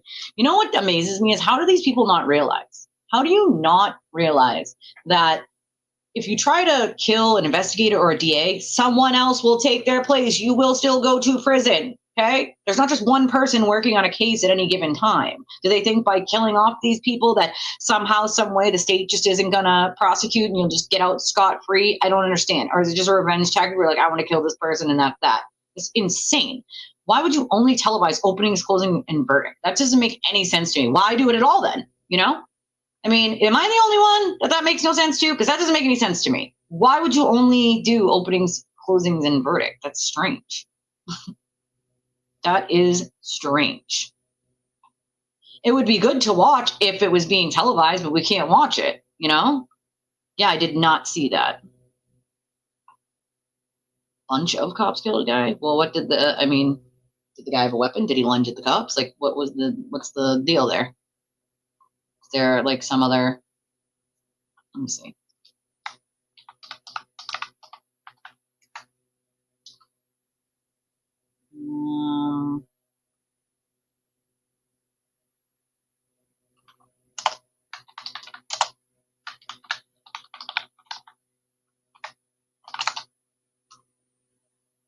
Man dies after erratic behavior, struggle with Haverhill police, Essex DA says. So it says a man was pronounced dead after a chaotic struggle with police in Haverhill. The Essex County District Attorney's Office and Haverhill Police confirmed on Friday, just before 6:30 p.m., Haverhill Police said they received a call reporting that a man was behaving erratically near 115 White Street. The caller said the man, whose family later identified as Francis Chigalotti, 43, fell on the floor while leaving a building and later ran into the middle of the street before hitting his head on a car. According to police, the man was nearly hit several times by passing cars as he weaved in and out of traffic. Responding officers arrived on scene and found a 43-year-old male behaving in a belligerent manner and called for an ambulance to assess his well-being. It's a joint statement from Essex District Attorney and Haverhill Police. Subsequently, the male party fled the scene on foot and attempted to enter 124 Winter Street, Bradford Seafood. Officers attempted to restrain the individual for safety purposes and for the safety of the surrounding public. The officers and male party ended up on the ground outside Bradford Seafood in a struggle. In a video shot by witness and sent to News Center 5, you can hear the man screaming for help as he is restrained by police. A man in the background of the video is heard telling officers to be easy with the man because he has issues. During the encounter, the man became unresponsive and received aid from arriving EMS crew. He was taken to a nearby hospital where he was later pronounced dead. Detectives from Essex Attorney and Haverhill Police Department are investigating. Here's the part that I have a problem with this, okay? Okay. My problem with this is that, legally speaking, there are certain holds that we are not allowed to use. I was trained by this in the prison for a reason, okay? You are not allowed to use things like the basket hold. They are illegal holds that could kill someone if you use them. So that's chest and your knees to your chest, because you can restrict airways that way and they can't breathe. You can kill them. So you cannot put someone's knees to their chest. You cannot sit on their chest. You cannot sit on their head. There are certain positions you cannot put somebody in because you are risking killing them and their airways. It makes me wonder if the people struggling with this man, who clearly looks like he had some very severe mental health issues, the way he's behaving are the things that I used to see in the prison all the time. They would bang their head on stuff, act very erratic, mostly unmeted people who came in. And I think it makes me think that maybe something went wrong here. And if they had somebody trained in a mental health, that they could have used de-escalation tactics instead of escalating the situation to the point where they needed to get him on the ground. Did he commit a crime that you needed to tackle him onto the ground to begin with for? Or was he just acting erratic and you didn't like it? That's not a crime, okay?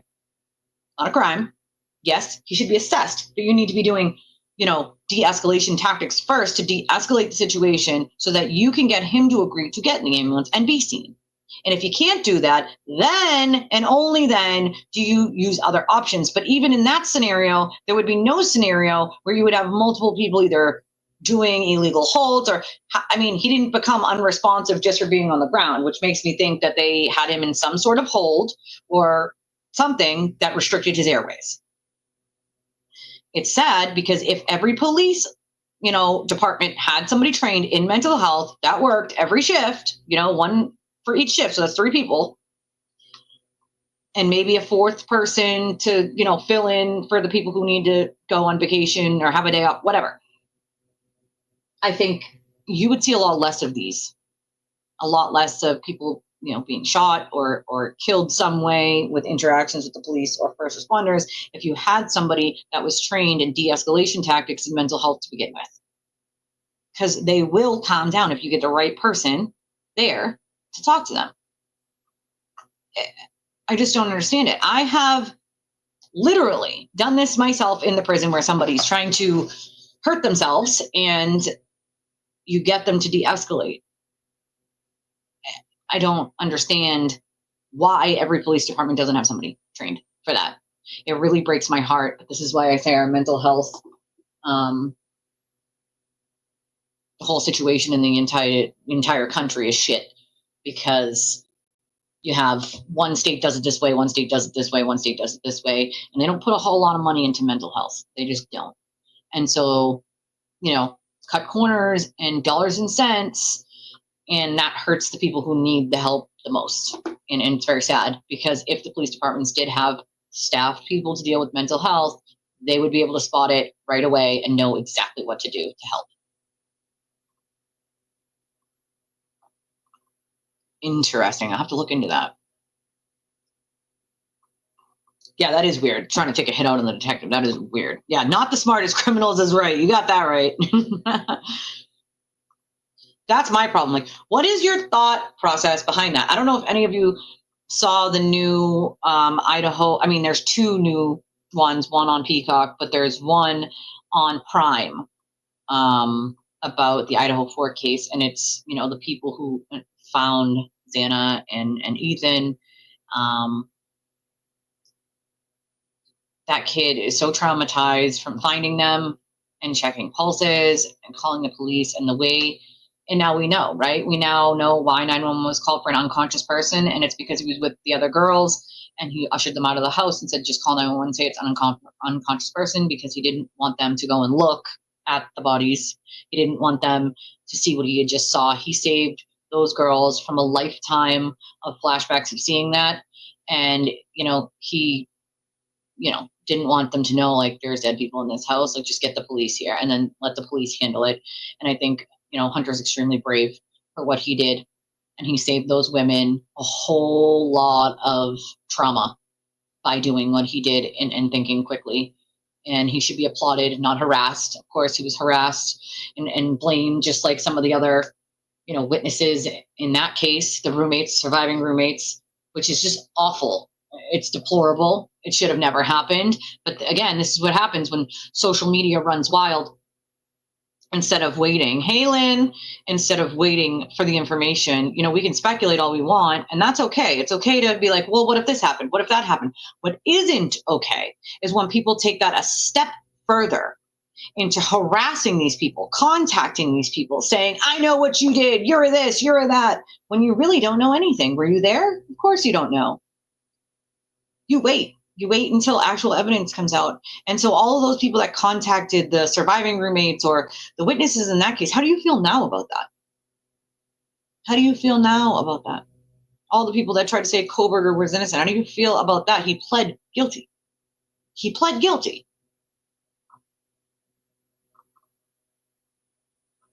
I know somebody who works there. My sister-in-law used to work there years and years ago.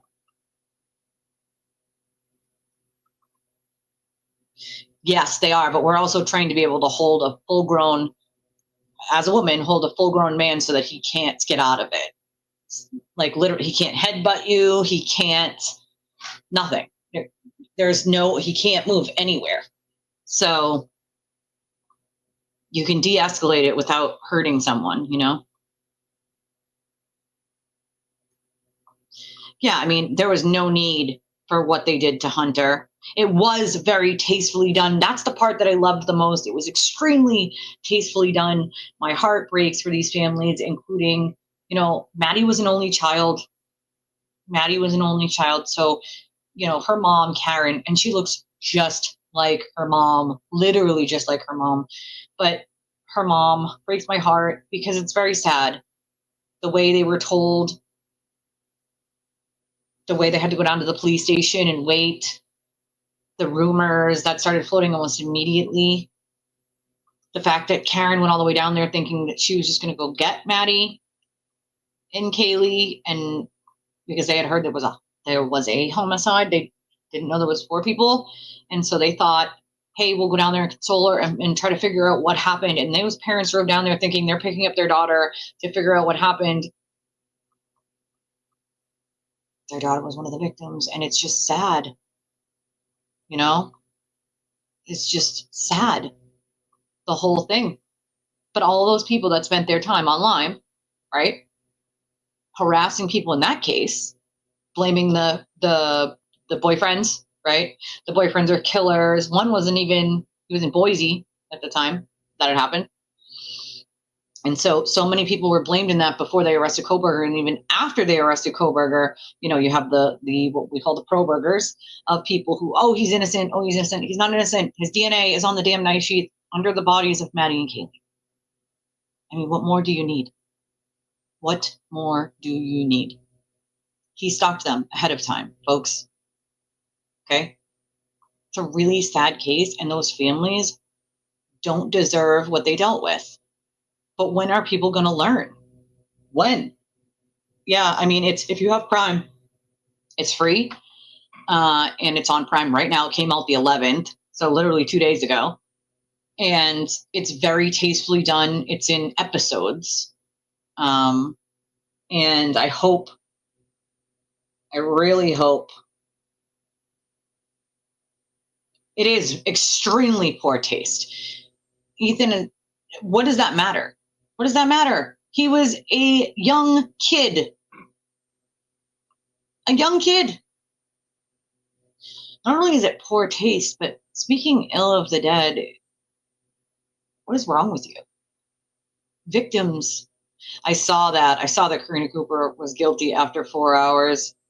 I was dealing with like all the flood stuff, but I did see that. I got an alert. I have certain things set on my phone for certain cases and things that, like, if something happens on certain channels or certain news stations, my phone will alert me to like a new article on it.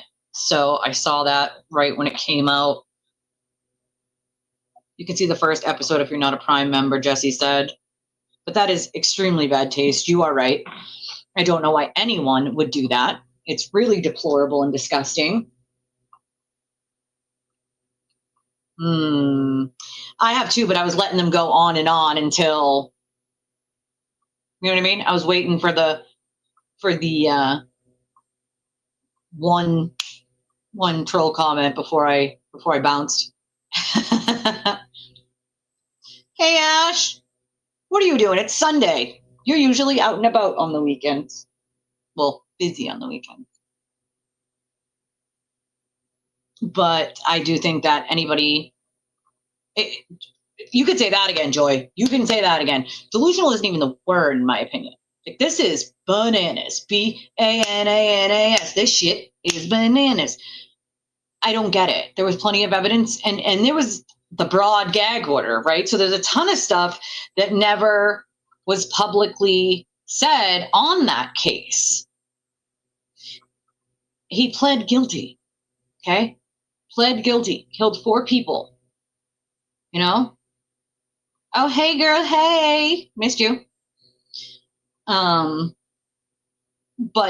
I mean, to anybody to be like, how do they feel? How do they feel now that they harassed Hunter, the kid that went in and found Ethan and Xana, that they harassed the boyfriends of these women, that they harassed the families and anybody, the kid in the hoodie outside the food truck, pretty much anyone that was in the friend group of them was harassed and intimidated. These kids had to spend the night in a hotel after all of this happened.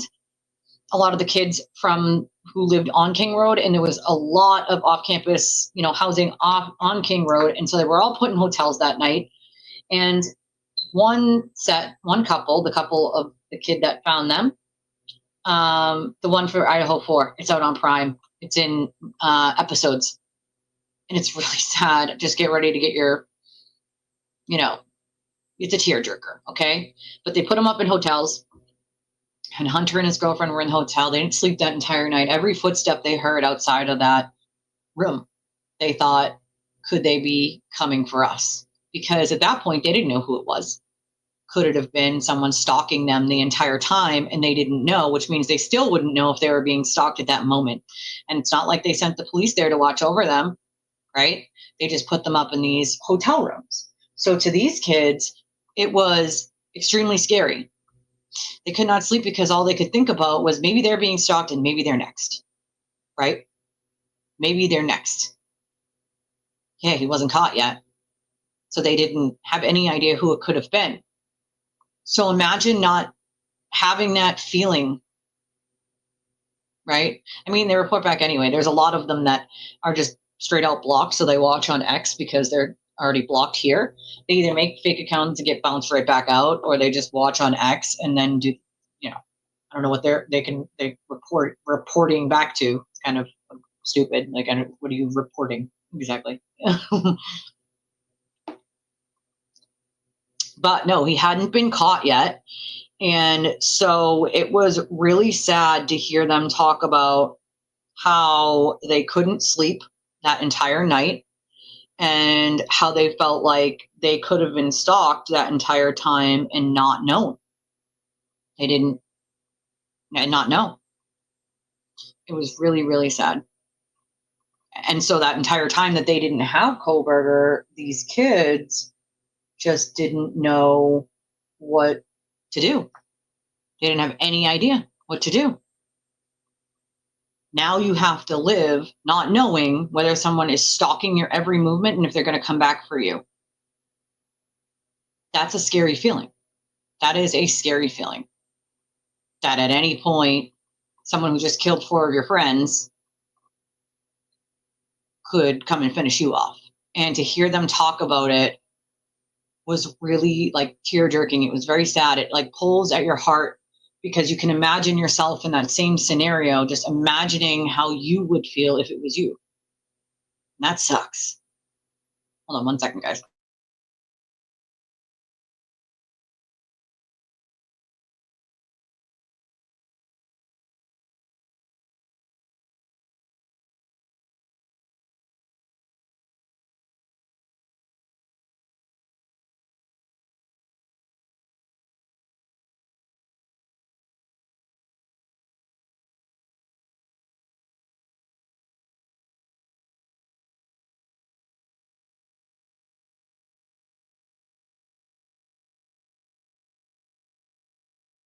Sorry, I didn't charge my phone last night, so I needed to grab the charger because it was on like 4%.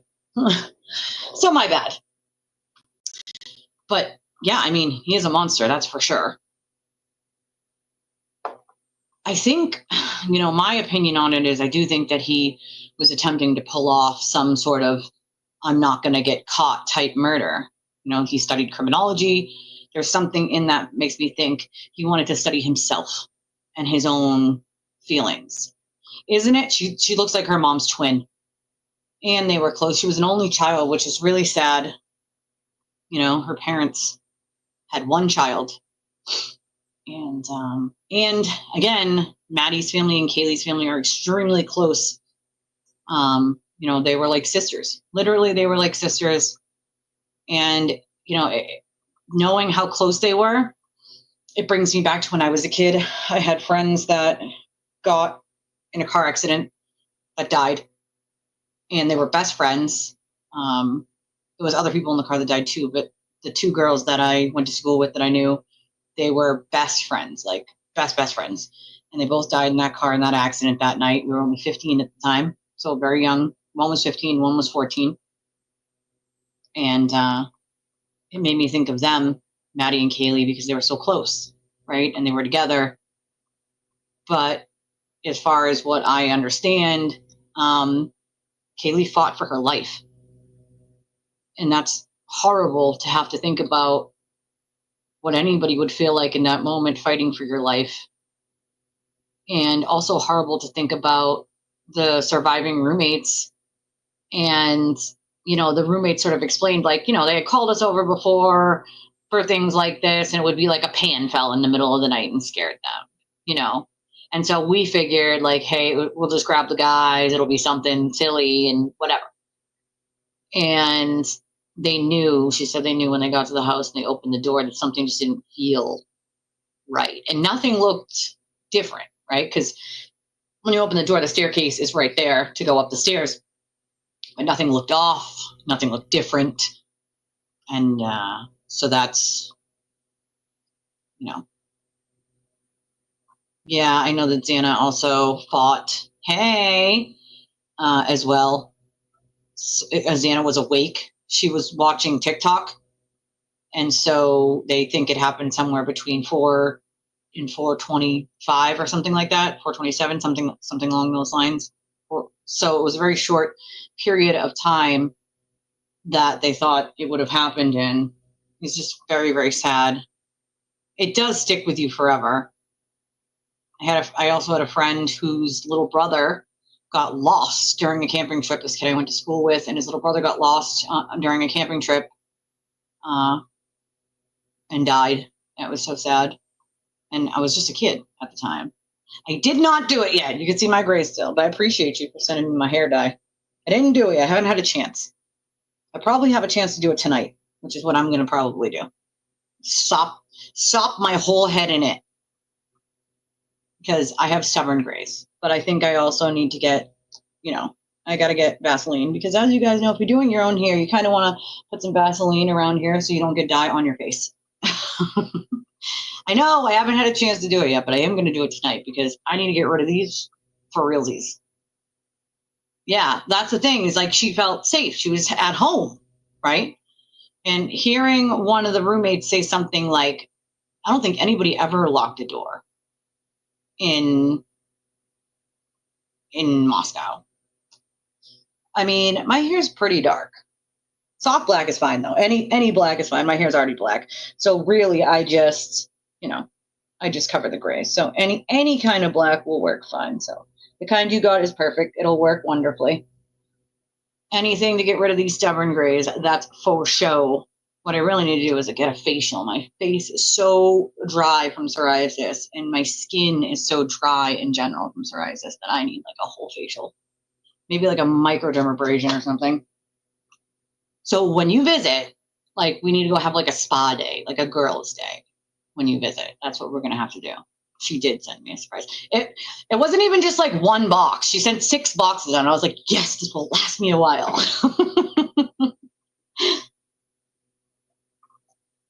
Ooh, thank you. I did too. I saw it, but I was watching it. I was keeping an eye on it because they were in my comments the other day. That's why.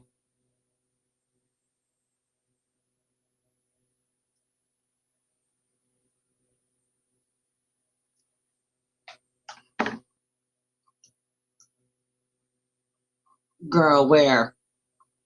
Is it near where I'm going or is it not near where I'm going? I have been to a spa twice.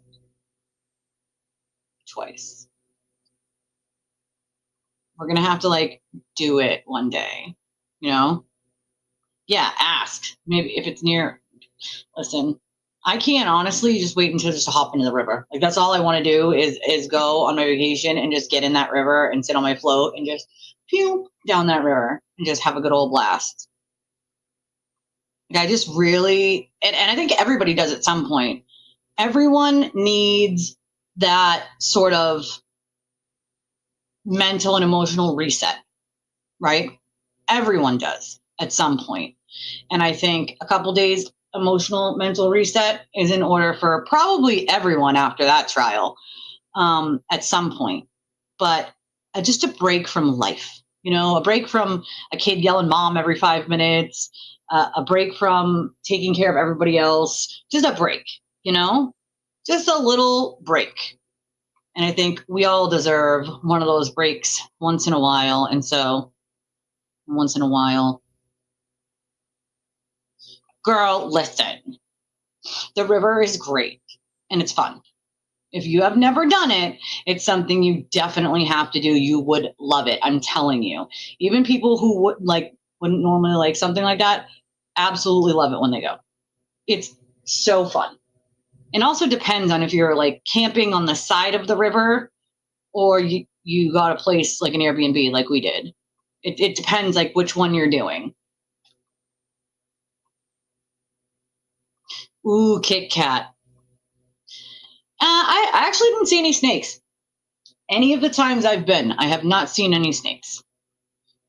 All we have is like these little tiny fishies. They're like the little tiny fishies. So when you first go in the water, they kind of come around your feet and it almost feels like they're tickling your feet. It's kind of cool.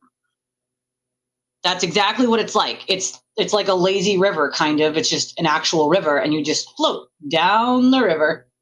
Just float down the river. It is amazing. It's amazing. It's so much fun. You just get, I have a floatable cooler and you put that in the middle and then you get rope and you tie everybody's floats together in like a circle, right? And you put the cooler in the middle and you put all your drinks in that one. And then the float that I have is a 2-person float and it has like a mini sort of cooler thing in between the 2 people like behind us. And so you just put all your dry stuff in a dry bag and put that dry bag in that cooler to keep all of your dry stuff dry in there, They're so cute though, the little, ooh girl, me too. I've been there. But also, I mean, anybody who's been to the Saco River probably at some point has been to Fiddlehead, which is actually closed last year and this year. It has new owners, but Fiddlehead was the place from the time I was in my teens on. And they have multiple beaches right on the river, you know. They're so, it is cute though. They just kind of swim around where your feet are. And I don't normally like that kind of stuff, but I started covering it because I figured early on in it, because I figured, hey, I do true crime. It is a case near me in my state and from the county that I'm from. I can easily get access to, you know, records, information from sources and all sorts of stuff. So I was like, oh, this will be a good case to sort of start off doing stuff on. And I could have never actually predicted what ridiculousness would come from all of this, to be honest. I don't think anybody could have. Girl, no, you wouldn't. It's so fun. Yeah, I'm more of a glamper too. When I camp, I glamp. I don't camp, I glamp. I want an air mattress, I need a bathroom, you know. But this time we got an Airbnb, so it's not on the river. Oh, I used to love Miles Standish when I was a kid. State park, though. State parks have, like, ridiculous rules. Exactly. And if I sleep in a tent, I have to have fans. So I have these battery-powered fans that a couple of them hang and a couple of them stand. And they're big, big ones. So I have to be comfortable. I have to be cool. I can't sleep hot. I just can't do it. Well, see, that's your problem, is you have never tried it as an adult. Hello? Like she said, it's glamping. It's not technically camping, it's glamping. I'm telling you, if you ever did actual, like, glamping as an adult, it's very different than what you did as a kid. I promise. We had a camper, too, at one point. We had a camper for a couple of years. It was a nice camper. And we did a ton of camping in the camper as well. But Airbnbs are also a good option. That's what we did this year, you know? Yeah, there's a lot of places, a lot of campgrounds have electrical outlets. Obviously, most of the time, if you're actually, like, on the Saco River and you're tent camping on the Saco River, there's not, it's beach, they're beaches. So there are sandbars. So there's no electricity. So I have this little thing that charges up, and it can solar charge as well. And it has a plug, an actual plug, so you can charge phones, you can blow up your air mattresses, you can charge speakers. And so we bring that thing fully charged, and we use that while we're there to charge all the things that we need charged. So, right? I'm telling you, such good food spreads when you go camping. It's such amazing things. Some serious nachos, camping s'mores. You ever had them? Oh my God. So good. Not like s'mores, but I mean like a big thing of s'mores. You can also put them in like cones. And you wrap tinfoil. Oh my God, I'm telling you guys, you haven't lived, all right? You haven't lived until you've done all this stuff. I'm telling you, you have not lived. It's super fun. I mean, to be fair, the more the merrier, in my opinion. Like, ooh, that sounds good. I gotta love me some mashed potatoes.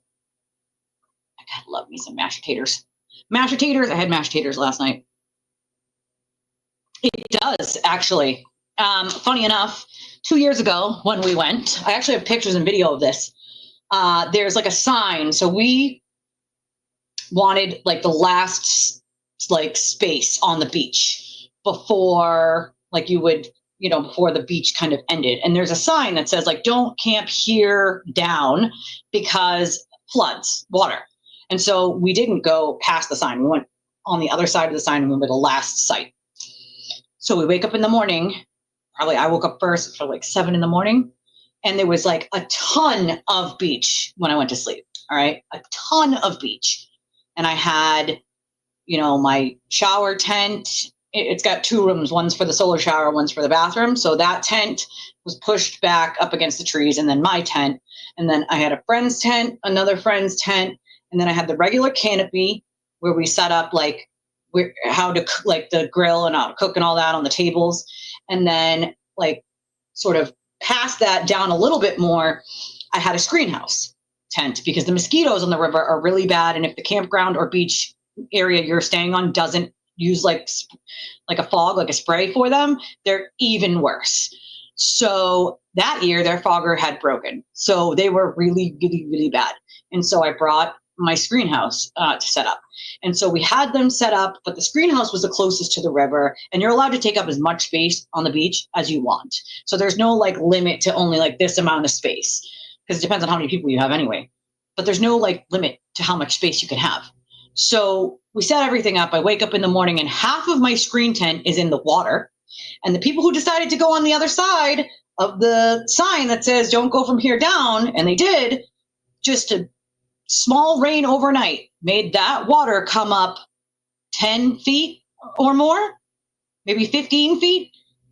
And their entire tent was underwater. They had to pack everything up.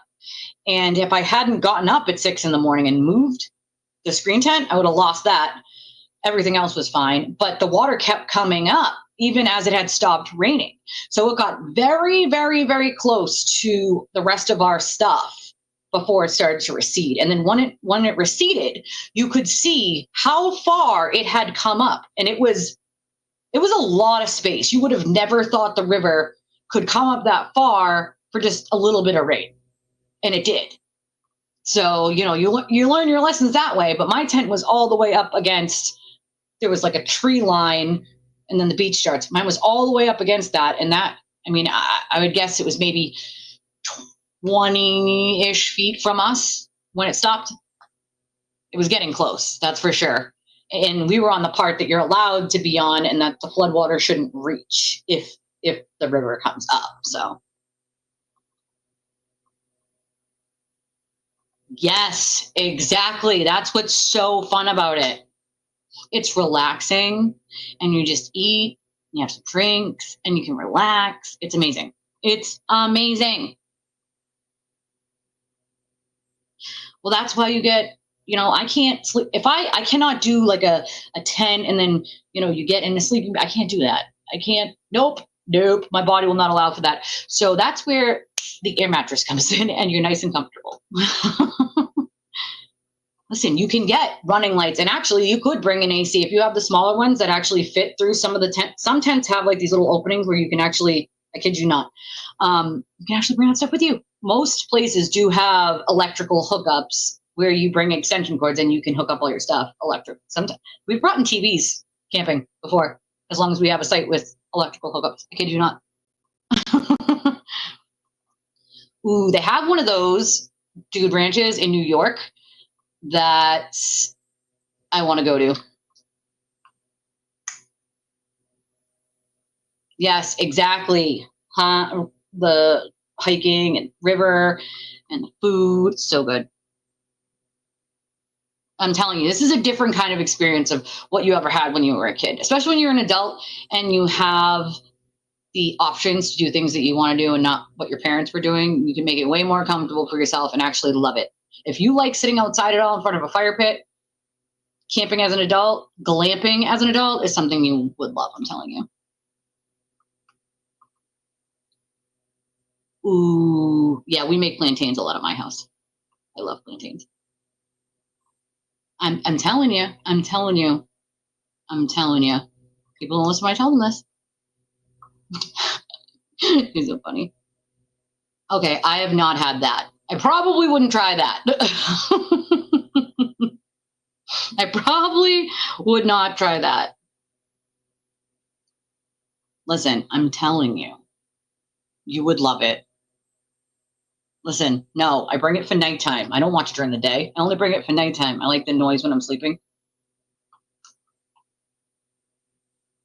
But we have brought those on like longer camping trips where we're doing like a week so we can have that noise on at night when we're going to sleep. Yep. I'm telling you, people have done that. I've actually personally never done it, but I have seen other people do it. And depending on the tent, it actually works.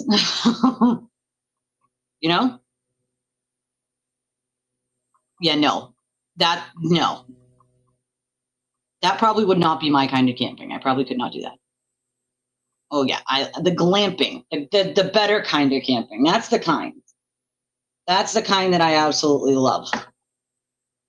This time we're not camping on the river. This time there's an Airbnb, thankfully, because then we don't have to bring all the tent and the shower. It's a lot of stuff to pack if you're doing a river like camping trip like that. If you're not doing a camping trip and you already have like your beds, your showers, and all that stuff, then really all you need to bring is like your clothes, your floatables, the stuff you need to float down the river, and food, and that's it, and you're good. So this time it'll be less packing, that's for sure. Oh my God, imagine, that's never happened to me, but I know I've watched other people push somebody on there. I've watched it happen on the Saco River. It's actually quite funny. Also, if you ever go to the Saco River, it's like a thing for people to have the most ridiculous, nonsensical floats that you can find that people take actually down the river. Never do that and that be your only float. Make sure you also get a river tube in case that thing pops, okay? In case it pops. But I have seen the most absurd, ridiculous floats, glow-in-the-dark floats, big giant rubber duckies, big giant unicorns, big giant tanks that you sit in that have water guns. I have seen some of the most ridiculous, absurd, nonsensical floats you have ever seen in your life. People just floating all the way down the river on them. They don't even care. And it's hilarious because most people have like bullhorns and you'll hear it every like, I don't know, every like sandbar or so. You'll just hear somebody screaming Saco or on a bullhorn screaming Saco. It's a thing. Like it's a thing. It's a good time though. You meet a lot of people, you have a lot of fun. People set up volleyball nets on the beach. They set up entire tents of like stuff to do. It's a blast. It is a blast. I'm telling you, it's fun. If you've never done it, you should try it at least once in your life and then come back and tell me you don't like it. Also, it depends on what part you go. There are many different parts of the Saco River. It goes all the way from New Hampshire into Maine. And certain parts you can actually get off on. They have like rope swings and these covered bridge areas where there's rocks that you can jump off of. And so it depends on what portion of the river that you choose to float down and how many hours float you choose. So like there are smaller sections where you can do like a 2-hour float, and there are larger sections where you could do like a 4 to 6 hour float, depending on how fast the river is going. But no matter which part of the river that you pick, because it goes all the way from, North Conway, New Hampshire, all the way down to here in Maine, no matter what portion of it you pick, it's amazing. It is fun and it's amazing. A toucan. My daughter has a blow-up pizza slice and she has two hot sauce ones for her pool. Oh yeah, I bet. Wouldn't let you drive it? Oh no, I would have to drive it. Definitely would have to drive it. 50 miles from home. It depends on the kind of camper you get, obviously. Some of those rentable ones have like the bare minimum in them, so it makes it a little uncomfortable, but if you have a pretty good RV, it's pretty fun. We had one and it had a queen bedroom, and it was fun because the TV, there's a TV that goes like in the living room, but in the setup that we had, at night, it flips all the way around into the bedroom. So if you're not using it in the bedroom, you flip it around and people in the like living room or in the bunks can see it, or otherwise you can literally flip it around in its thing and it goes into the bedroom. So we had that. We brought an extra for people in the living room or in the bunks, but they were extra long bunks. So it had a full bathroom, big bathroom, and then it had the 2 extra large bunks, extra wide, extra long, and then it had the queen bedroom. And then it had the couch also came out into a full-size bed.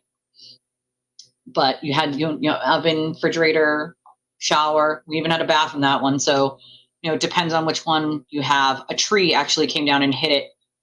It's what kind of ruined ours is it hit where the corner of top of one of the bunks and like destroyed the air conditioner. And that would have been more money than it was worth to fix. So we donated it.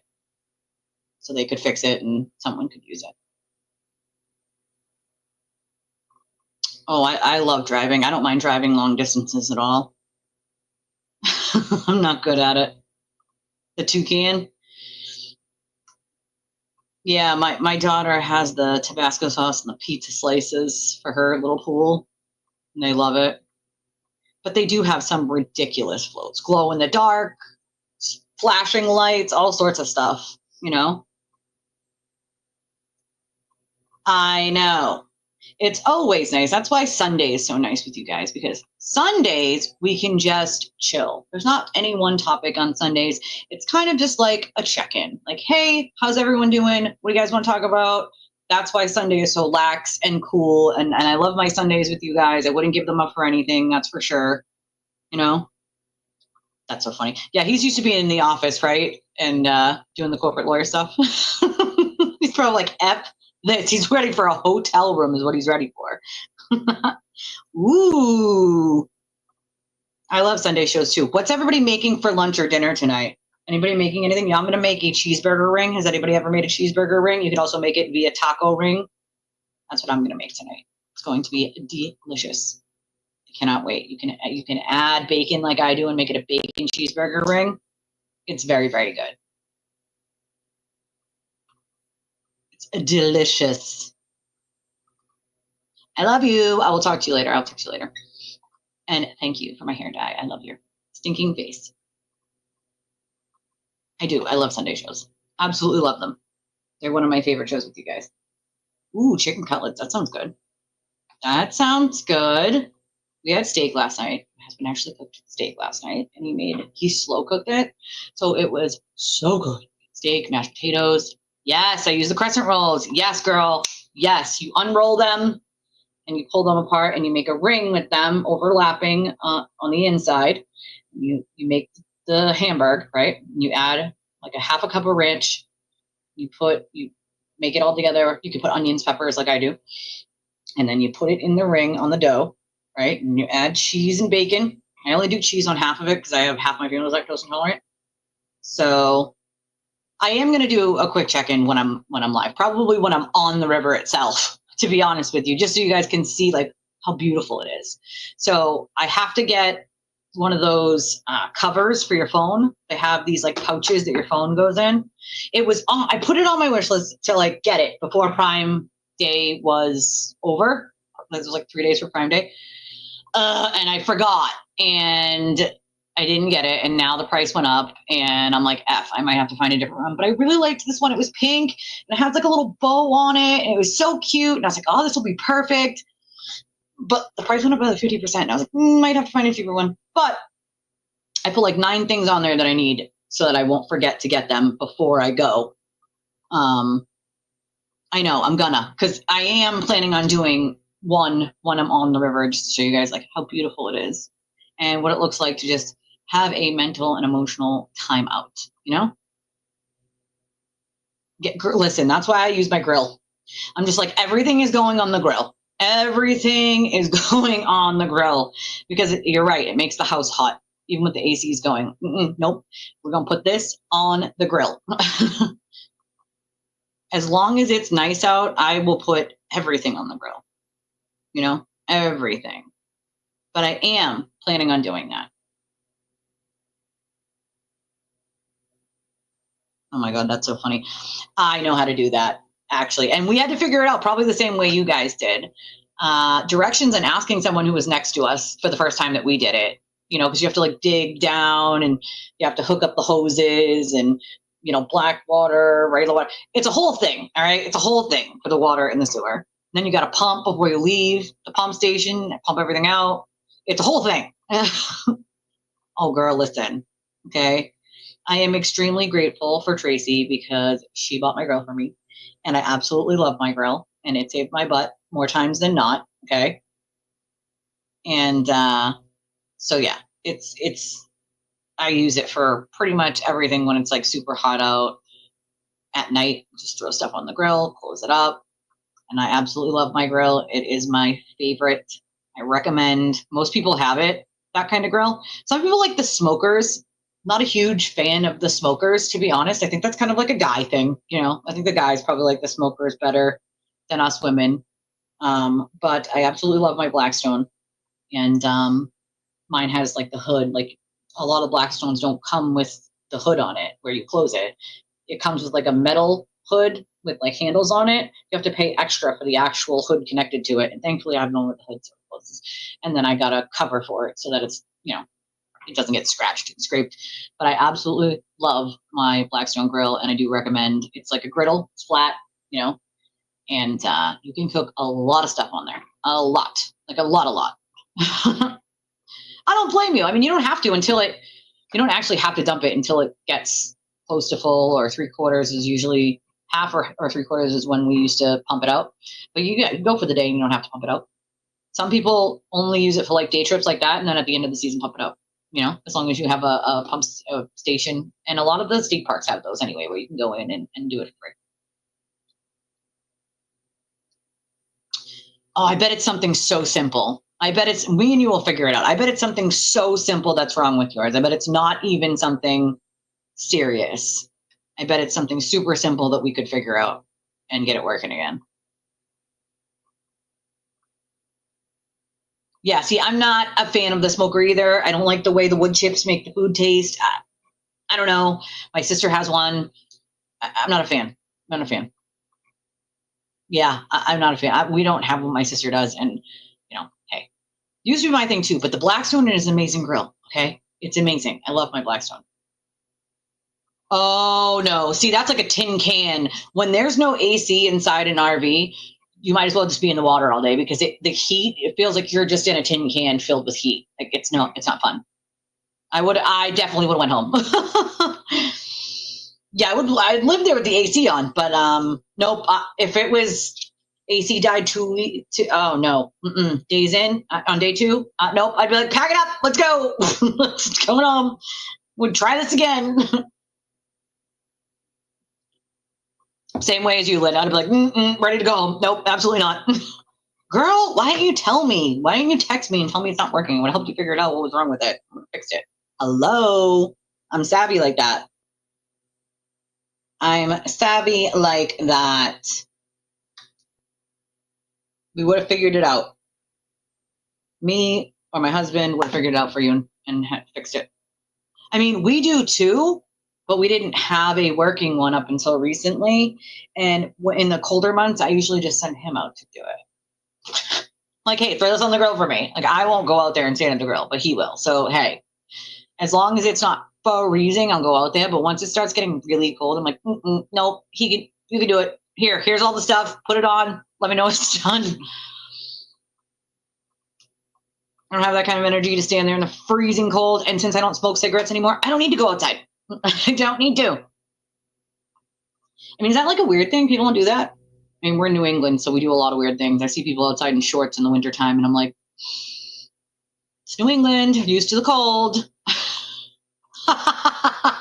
It's so funny you say that, because up until, I want to say like 3, maybe 4 years ago, my husband couldn't cook anything but pasta, to be fair, literally. And even that, he fucked up a couple times.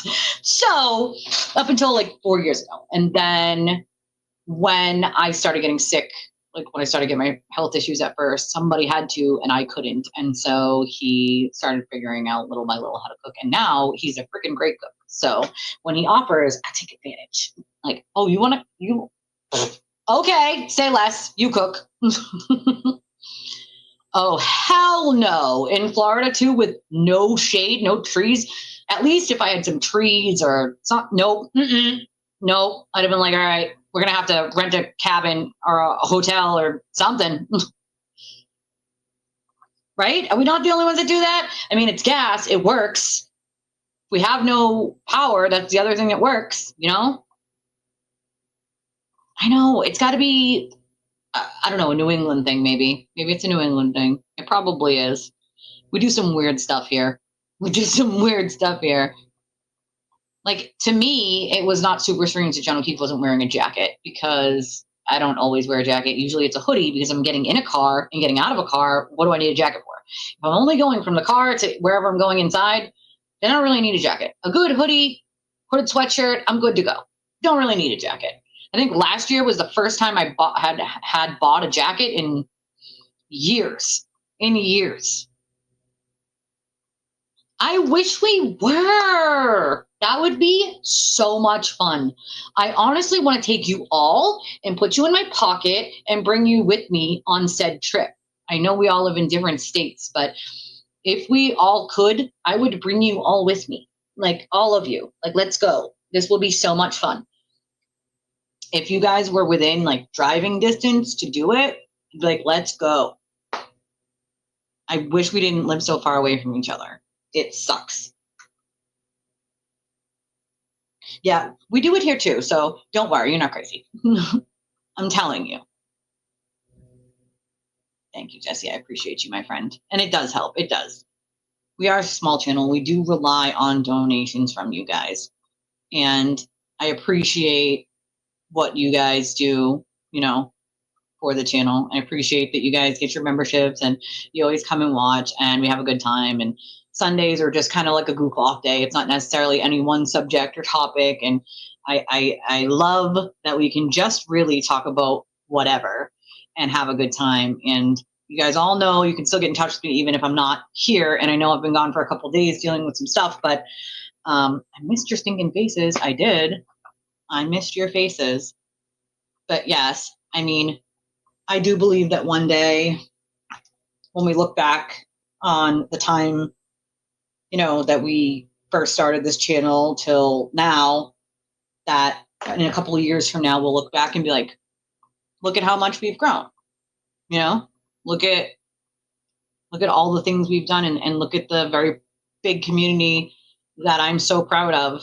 You know, I'm so extremely proud to have a community of people that look out for one another and have each other's backs and check in on one another. And you don't see that a lot. You don't.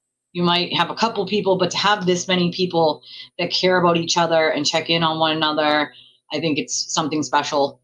And I wish that more creators would spend a little more time, at least, you know, interacting with their audience and making those connections and those relationships and those friendships that will last a lifetime, because some of us would have never met, right? If it wasn't for this channel and this place that we come to sort of talk about stuff together, we would have never met in our lifetimes. And so we have that opportunity to, you know, meet each other, figure out a way to have a meetup once a year or something like that. Whether we add, you know, the virtual aspect and bring like an iPad to like connect other people on Zoom who can't come. I think it's a great idea. And I think you'll find that there'll be people that met that will now be friends for life. And I think that's really special. You know, I think it's very, very special. Has anybody seen me, Harley? I know me and Jesse were just talking about this. Girl, yes, you are going to have to figure it out, because somebody is always there. So if you can't sleep and you're like, oh, damn it, I can't sleep, but nobody's awake, there's always someone awake, because Discord, we have people from all over the world. So the time differences, like right now, I believe it's 4 or 5 in the morning in Australia. Or 1 in the morning. It's early. It's 12-hour difference. So it's like 4 in the morning in Australia, you know, so there's big time differences between places. So someone's always awake. But you should. Yep. You will like it. It is. It's a great like way to have relationships with people. And you can send, you know, private messages. You can talk about stuff. See, Casey said it's 8 p.m. there. So, you know, we're all over the place, all over the world, and so many different time differences, but y'all are always here no matter where you are in the world, whether it's, you know, the middle of the night or not. If they're asleep, they always watch the replay. And I appreciate that about you guys. You're like, oh shit, I missed one. I gotta watch the replay. You know, like Casey, she's here now, but sometimes she misses it and then she watches the replay and always comments like, hey, watch the replay. And Francesca, saw Francesca this morning, I think. But I think being there for each other is the big part of why I'm so proud to have a community like you guys, because you guys don't just check in on me, you check in on each other. And that's important to me, because nobody walks alone. You guys should know this. Nobody does this alone. Nobody walks alone. Nobody suffers in silence. Not here. Not ever. You know? Yep. I mean, I'll always answer, obviously, unless I'm completely passed out. I'll always answer. It might take me a minute, but I will always answer. I have never not taken a message from someone, ever. So, you know, I pride myself on being able to take time out of the day to make sure that I check my messages and check in on people and, you know, make sure that if they're writing me a message, I respond, you know? No, never. And it does. My grandmother used to say that. I know it's like an old school saying, but it takes a village. But it does take a village, right? And people coming together is just something beautiful. And we see a lot of shitty stuff in this world, a lot of really shitty stuff in this world.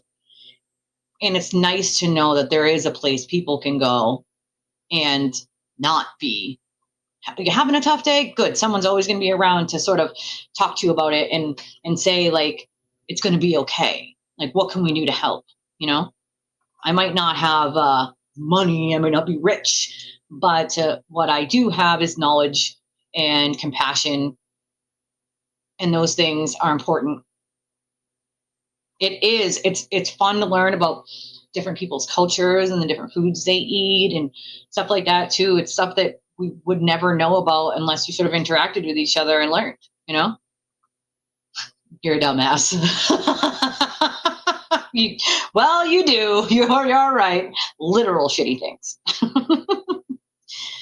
I've talked to Ink, not in 2 days or so, but I know he was up. I think it was Friday and Saturday. So maybe a day or so. I haven't talked to him, but I did talk to him personally. I talked to him on Facebook. Check in. Yeah, different ideas that people have that you would have never thought about, you know, 6 a.m. Geez, you're an early riser, my friend. I mean, you know, my kids are home for the summer, so I don't have to be up at 6 in the morning anymore. But I do find myself falling asleep later and later nowadays because I'm not getting up so early anymore, even though I used to wake up 6 right on the nose every freaking morning or earlier. Now that we've done stuff with the kids and they have neighbors they play with and we hang out with the parents and we all sit and the kids play. Like last night it was like 11 o'clock and the kids were just having a blast and we finally just walked back over to the house and everybody passed out. But me, I stayed awake for like another 2 hours before I could fall asleep. But I slept in this morning. I woke up and then I was like, you know what? Everybody's still asleep. I'm going back to sleep. For the first time, and I don't even know how long, I went back to sleep, which never happens. So I was like, I'm taking advantage of this Sunday morning woosah. I usually do my show at 11:30, and I had to be late today because I was just, getting my rest in. It was a very taxing week, I'll tell you that. And everyone needs rest after that. Ooh, Fried Green Tomatoes. Remember that movie? Does anybody remember that movie, Fried Green Tomatoes? I remember that movie. It's an old movie.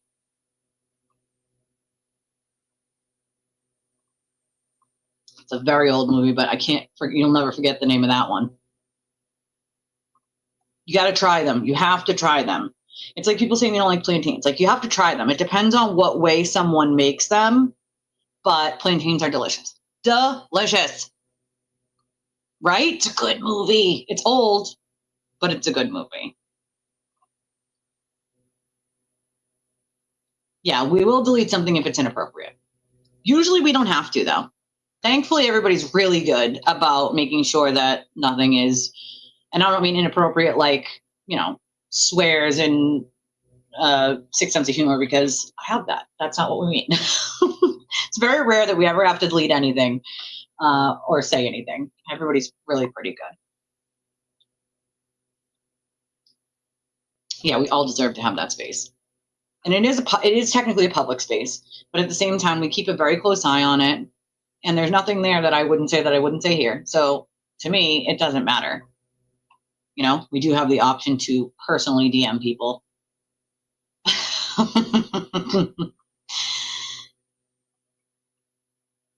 Hey, Jezebel. Nice to see you.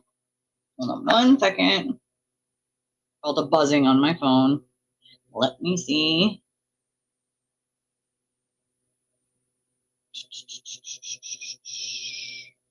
All right.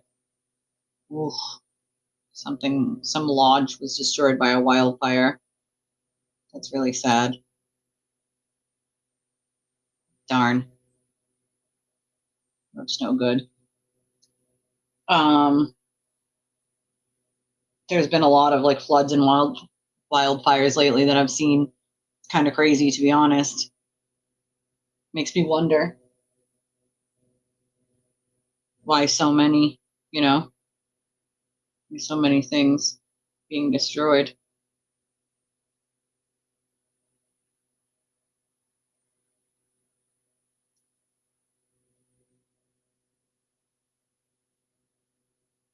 Some lady has hundreds of packages piling up outside her home and she doesn't know why. Misdirected Amazon returns began arriving at her house. Oh my God, that's crazy. The returns of seat covers sold on Amazon by an independent seller called Misinformation. That's crazy. Year-long ordeal. Unintended recipients of misdirected Amazon returns. An onslaught of cartons and boxes grew at the doorstep of her house, a single-family house on a corner lot, stacked so high she was unable to easily use her door or get to her mail. They were always put on my porch, or if the porch was too full, they would pile up outside. It was hit and miss. A couple of weeks there was none, and then 10 in a week, no rhyme or reason to it. I had to move them if I wanted to be able to use my porch or get into my house, she said. Eventually started to move them to the carport and covered the boxes with tarp, worried about rain, fire, and rodents. The chaotic stacks of mismatched packages grew into musty walls so tall she was unable to park there. Occasionally, she opened a few and pulled out what described as cheap, fake leather car seat covers. At one point, she estimated there were as many as 120 boxes sitting on her property. Her ordeal as the recipient of e-commerce returns gone wrong was reported by ABC San Francisco, which portrayed it as a case study in how a seller based overseas, in this case, an outfit called, and I named it already, that sold car seat covers configured to fit various makes and models, can use any random address in the United States as the location for its returns. That's so weird. She tried to stop the flow. She contacted FedEx and UPS and was told that she either had to be at the door and decline the deliveries in person or to register her address as permanently refusing deliveries, which you can't do in case you ever need your own deliveries, right? So you can't do that. It's crazy. She was able to intercept and stop the delivery of dozens of packages, estimating that hundreds were sent to her. And it all looks like they're the same types of boxes, so they are like car seat covers. She contacted Amazon 6 times to file a complaint, was told she had to drop off the packages herself at an Amazon return location. They're huge. They're like this. Like huge. Like, no, she's not dropping those off herself. That's your problem, Amazon, not hers. Amazon said in a statement on Friday that it had taken steps to stop the packages from being delivered to her address and that it would collect others that may still be in transit should they arrive. We'd like to thank ABC7 on your side for bringing this to our attention, and Amazon's spokesperson said in the statement, we've apologized to the customer and are coordinating with the seller responsible toward a permanent resolution. On Tuesday, a large truck that she described as one typically used when cars are repossessed pulled up to her property and gathered during packages from her carport and porch. Even the guy that came to pick them up was like, what the hell? She's relieved but wary, wondering whether this is an end to the nightmare or it will continue. I was hoping somebody would steal it, she said, hoping she was getting porch pirates. Even thieves didn't want it, she said. That is so crazy. But what really gets me, okay, is that it makes no sense, right? Because Amazon would have never sent someone to go get those packages unless she contacted media. So basically, these companies, and it's not just Amazon, a lot of companies have to be shamed, and even government have to be shamed to actually do something about it, which is really sad. She contacted them 6 times. And they did nothing. They only did something when the news put it out there for people to see. That shouldn't have to happen. Why should you have to have that happen in order for something to be taken care of? And this is why I oftentimes will help people deal with stuff like that, because it shouldn't take that to get the job done. That should already, it's a liability. It's a legal liability. They need to deal with it. And usually I can help someone deal with that without having to worry about it being on the news in order for the company to take it serious. It would be if it was like a bunch of different Amazon packages of a bunch of different stuff. It was car seat covers for different makes and models. They were all the same thing over and over and over. It's crazy. And that's the thing. They're returns, which means that company is selling things to people and people are returning them. over and over and over like that. That's a lot of returns, if you ask me. I've had a fire. It sucks. I lost everything. It was not fun. Everything I owned was gone. Exactly. If they're being returned like that, then clearly it's not of good quality, because that's a lot of returns, you know? I would have too. Like, what in the actual hell is going on here? I mean, you could probably resell them, I guess, but who has the time for that, you know? Oh my God, yes, I remember that. The kid ordered it from like an Amazon device in the house, and it was like thousands of dollars of whatever. One kid did like candy. Another kid had done thousands of dollars of some toy over the years. So many different things. They've ordered it from like Alexa devices. You know, I know. Which one matches my make and model, just to see if it even, you know, worked. If you link your Twitch, I don't have Twitch, to your Amazon, you can get paid by people subbing from Prime, and it's free for the Prime member. Interesting. I don't have Twitch, but I'll have to look into that. Right? But that's the thing. The shitty seller can use anyone's address. So she didn't buy anything from the seller. They're using that address. They can use anyone's address they want all over the United States, just any address as their return place. And that's what they did, was use that person's address as the return place. That's insane. That's what I'm saying. If you're going to return that many, it must mean they suck. Hey, Dougie. I'd probably resell them too, but again, I don't know. You'd have to have the time to do it, you know? That's another people who are probably like, where the hell are they even getting the money back for them? I mean, was the seller just scamming? Yeah. I mean, what is actually going on here? That's different. I have not heard about that before. That's funny. Oh, lots of kids do this. Lots of kids do this when they want to order like Robux for Roblox, or, you know, something for another video game, which is why all my stuff is locked down so that my children cannot do that. Yeah, they're supposed to be like specifically cut to like different makes and models, so they wouldn't just fit on any one. It would have to be like your kind of make and model, I guess, to fit. It's so crazy to me. That poor lady for a year. Yes, I'm going to be covering that motions hearing tomorrow for Stearns. I think it's going to be interesting to see what they say tomorrow, for sure.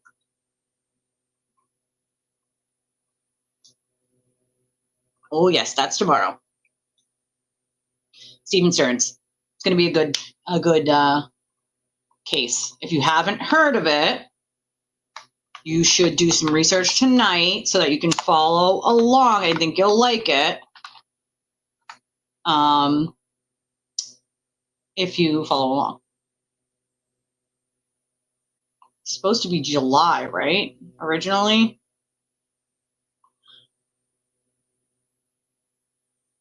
It's the Madeline Soto case. I think it's in the afternoon, but Stearns put it in here.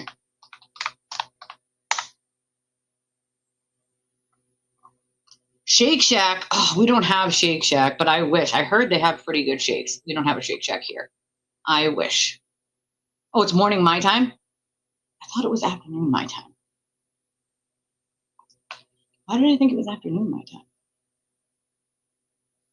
Yeah, that's the one part of it that gets me. But because I am a survivor of that kind of abuse, I like to cover things like that, because for victims of that kind of stuff, it is extremely difficult, especially as a child, to come forward. I didn't even do that as a child because I was too afraid. It took until I was an adult. And a lot of people wait a really long time. Some people take it to their death. But other victims after, I was brave enough after me came out. So thank God it gave them the courage to be like, and there are still a couple of victims that don't have the courage yet. And everybody has their own timeline of if and when, but I want to see him sink like the fucking Titanic, people like him deserve to sit in jail for the rest of their life and be in a cage forever, you know? Shake Shack. I have to try it. I have never tried Shake Shack. Oh, is that what that was? They were all too small for every make and model? No wonder why they were being returned so often. Oh. Hugs.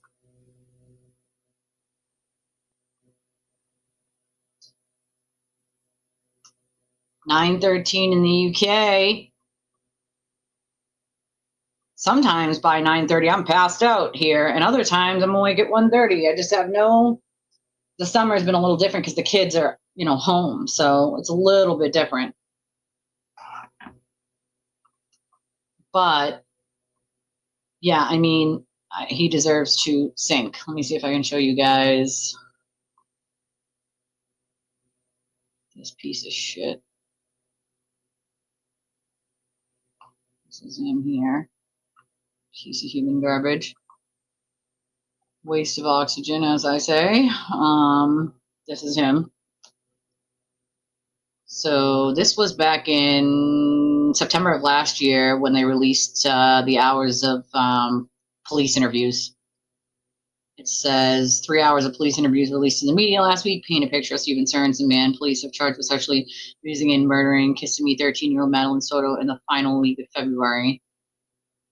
Interviewed his father, Chris Stearns of Northport, between February 27th and 29th after Soto had gone missing, but before her body was discovered along Hickory Tree Road south of St. Cloud on March 1st. They also interviewed Chris and mother Deborah Stearns on September 6th in Northport. Now, if you guys remember Northport,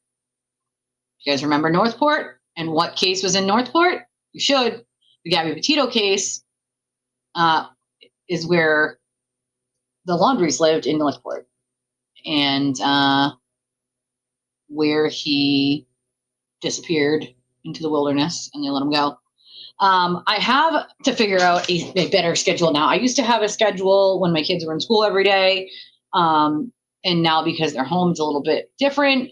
So I'm still trying to figure out a, day schedule that works for every day. But tomorrow will be 9. I think it'll be either 9 or 9:30 because I have that hearing to cover.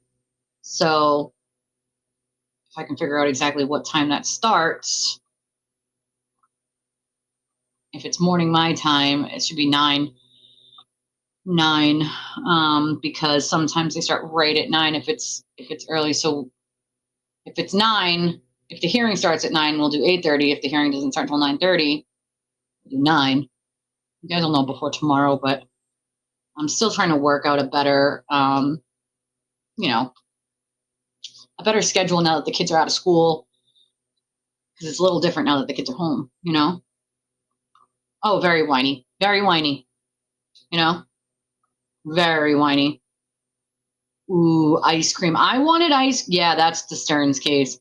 I wanted ice cream 2 nights ago, and I was with my sister, and she was on a time limit trying to get ready for a craft fair she was doing, and so she didn't have time, and I was like, God damn it, I want ice cream so bad.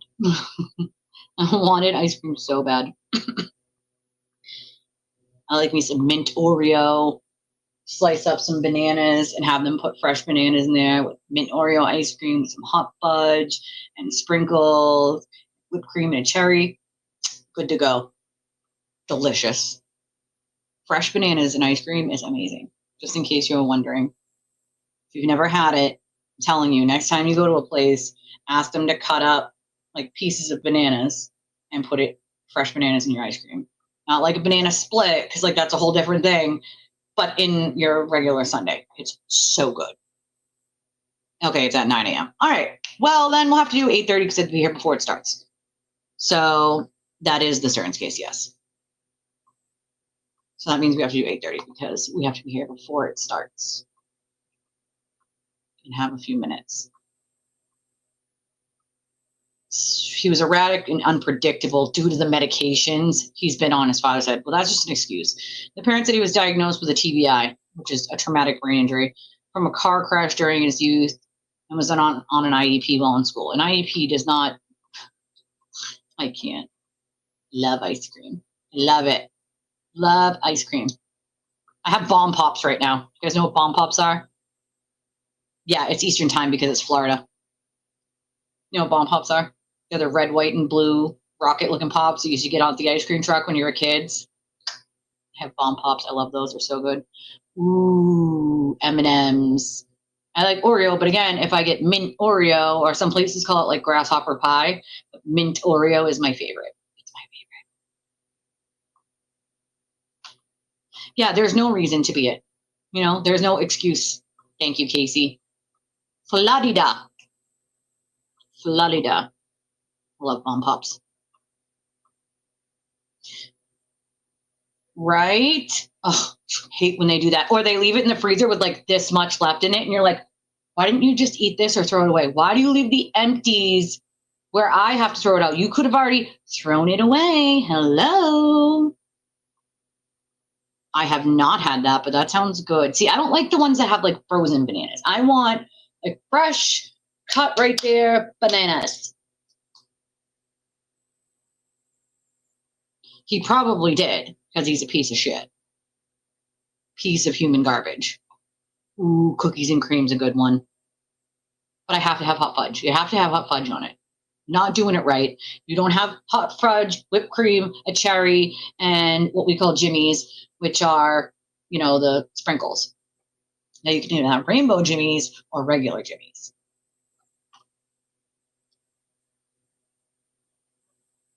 Me either, but that's why I took burgers out and they're going on the grill for lunch. I'm going to do cheeseburger ring tonight. It'll be cooler so I can just be in the kitchen and all I have to do is just make the you know, and then I can just pop it right in the oven. Done, you know? That's all I got to do. No, yeah, none at all. I don't care about how many IEPs he was on or medications. There is no excuse. Talking about a flat tire, you know? He said he had a flat tire.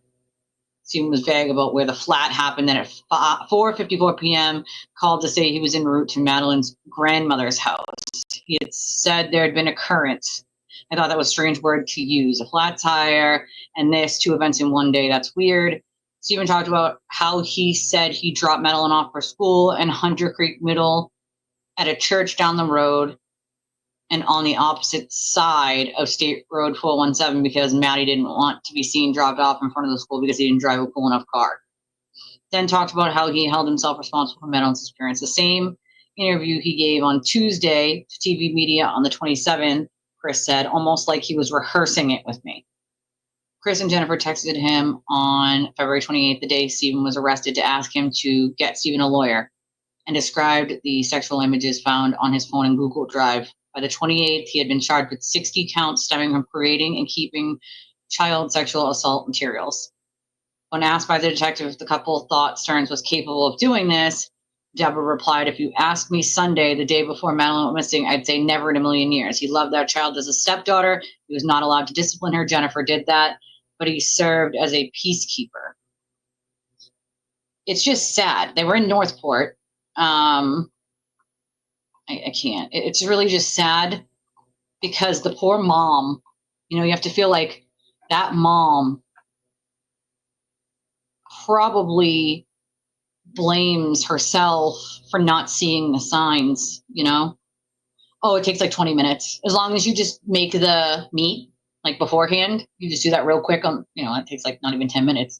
You make the meat. As long as you just roll out the dough and you add what I told you, it's a half a cup of ranch dressing, and then you can cook, you know, peppers and onions with it if you want, or bacon with it if you want.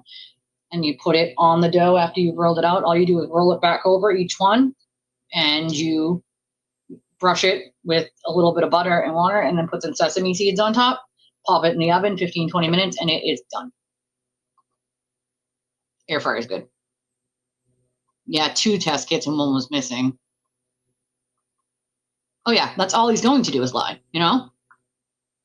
Ooh, yeah, peanut butter cups, those are also good. Minis, peanut butter minis.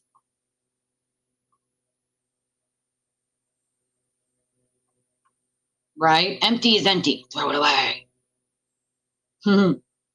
It's delicious. It's really good. Oh, I bet she does. I love my air fryer. Mine is the Gourmet, and it has the 2 French double doors. So you cook a lot of stuff in that thing, you know? Yes, 100%. I mean, I'm not saying she doesn't have she has like bipolar disorder, I heard. But even that, I mean, as a parent, you got to be like, how did you not see that? But at the same time, I mean, thinking of like my family, how did they not see it? I don't know. I don't know. I don't know. But at the same time, it's not their fault. You know what I mean? It's not their fault. Oh yeah, I think I have one, don't I? Already has Steven Stearns? No? Yeah, maybe. But I can, yes. Yeah. I mean, they bother me too because I've been a victim, but I believe because it's an uncomfortable topic, that it's one that needs to be talked about. And not so much because it's an uncomfortable topic, but because so many people turn attention away from it because it's an uncomfortable subject, that I don't think the victims really get to tell their stories the way they want to, because so many people do this on purpose because it involves a child. And I think the things that are uncomfortable, we need to talk about. You know what I mean? We need to make it okay, because the more uncomfortable society is, the more uncomfortable the victim is in general. It comes with that stigma attached, and that's what keeps victims from stepping forward to begin with. Some for their entirety of their lives, some halfway through their lives before they ever say anything. And they suffer with that pain for years and years. I know, I did it. My sisters did it. I know what it's like to suffer with that kind of pain inside, that torture, all those years. And some people take it to their grave. It's because people are uncomfortable talking about it. And that's not fair to the victims, because it makes them uncomfortable and not want to step forward. We need to do our part in making sure that they feel comfortable to step forward, that it's okay, you know? Exactly. We need some light on that darkness, and people need to know that it's okay, you know? I get it. I totally agree with you. I mean, to be fair, my family, I don't know how they didn't see it. You know, I don't understand. But at the same time, I wasn't an adult at the time. I was a kid. And I don't understand why you leave any man alone with your daughters. Like, it's weird. You know, I mean, I could see that's the problem. If you don't see any of the red flags, then how, I mean, or are you ignoring them? I wasn't an adult at the time, obviously, that had happened to me. I was a child, so I don't know what my family, you know, ignored or didn't ignore at the time. But what I think about it now, I'm like, well, where was anybody? Who left me alone with him, and why? That many times, and why? There was no need for it, you know? We don't? I thought I had put one up there. Maybe I didn't. I'll put it up when the live is over. I didn't. I must not have. But I thought I did. It might not have been saved when I did it, so I'll put it up. But yes, of course we can put one up. But I can't imagine. I probably know exactly what she went through. You know?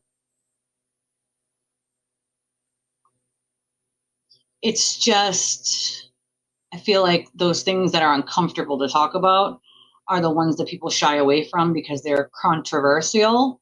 But controversial or not, if we keep treating it like that, and the victims keep turning away, because who wants to be controversial? Who wants to be a victim of something like that and have to talk about it for people to stick their fingers in their ears and be like, oh, we don't want to hear about this because it's uncomfortable?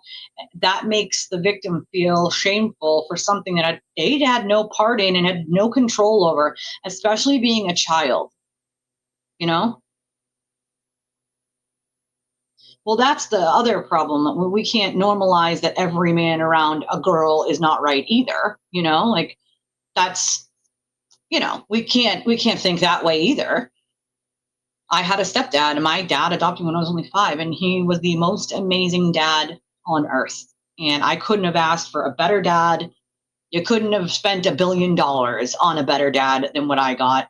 And I am extremely lucky to have had the dad that I did. And my older daughter is extremely lucky to have her stepdad. He has been in her life since she was very little. And he's just like my dad. And, you know, men who take that step to being in their stepchildren's lives and treat them as if they are their own. I have great respect for men like that, because my dad was an amazing guy. You know, he taught me how to ride my bike and tie my shoes and fix a car and stick up for myself, but also be kind and be a good person, and to love music and to love people and to be a people person and talk to anyone and not be afraid. And I couldn't have asked for any other man that stepped in. It would have been better. By the time, you know, my mom and dad had a rocky marriage and relationship where they just didn't get along. And so by the time this stuff happened to me, my parents had split. So, but my dad used to come get us every weekend when my parents split, and he didn't have to get me too. He could have just taken his biologicals and called it a day, and he didn't. He never did. Never did. You know? Exactly. And so, I mean, yes, there are shitty people out there like Steven Stearns, but I do believe there are red flags. And it doesn't always have to be a husband. In my case, it wasn't a husband.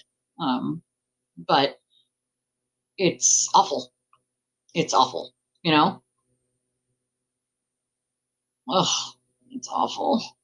That poor kid.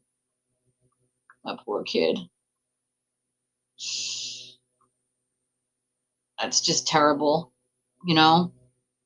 And it does, to love a child that way. And, you know, professionally, that's the tough shit that you see and talk to like a lot of the things that the inmates would tell me are pretty horrific from their childhoods. They're pretty bad. And I can relate, that's for sure. But at the same time, they knew someone would listen, you know? Someone gave a shit, even if they were inmates, you know? Yeah, that I never understood. That I never understood. Like blaming the child, I never understood it. Thankfully, that did not happen in my case or the other victims that are in my case, thank God. But I never understood that reaction either. Dougie, I agree with you. It's weird, you know? Oh, girl, listen, yes. And that's the thing, right? Is I don't think it's like normalizing any man around your child is sketchy either. You know, my daughters grew up around my husband's softball buddies. Those are like her extended uncles to her, you know, and we're very close to a lot of them. And most of them have kids of their own, wives of their own. But I always look when I can see the cars driving down. So I'll see the shadow and sometimes the mail truck. But I think, you know, there's a lot of it out there where people just won't say anything for years and years and years. And it's hard because you don't really know who to tell first. And then when you do, you're like, oh shit, there's definitely other victims, right? And then you start thinking about who could be a victim. And then, you know, I mean, there's still 2 victims in my case that are not ready to talk about it other than saying that it happened and it being private. They haven't even told their own families. You know, it's unfortunate. It's unfortunate.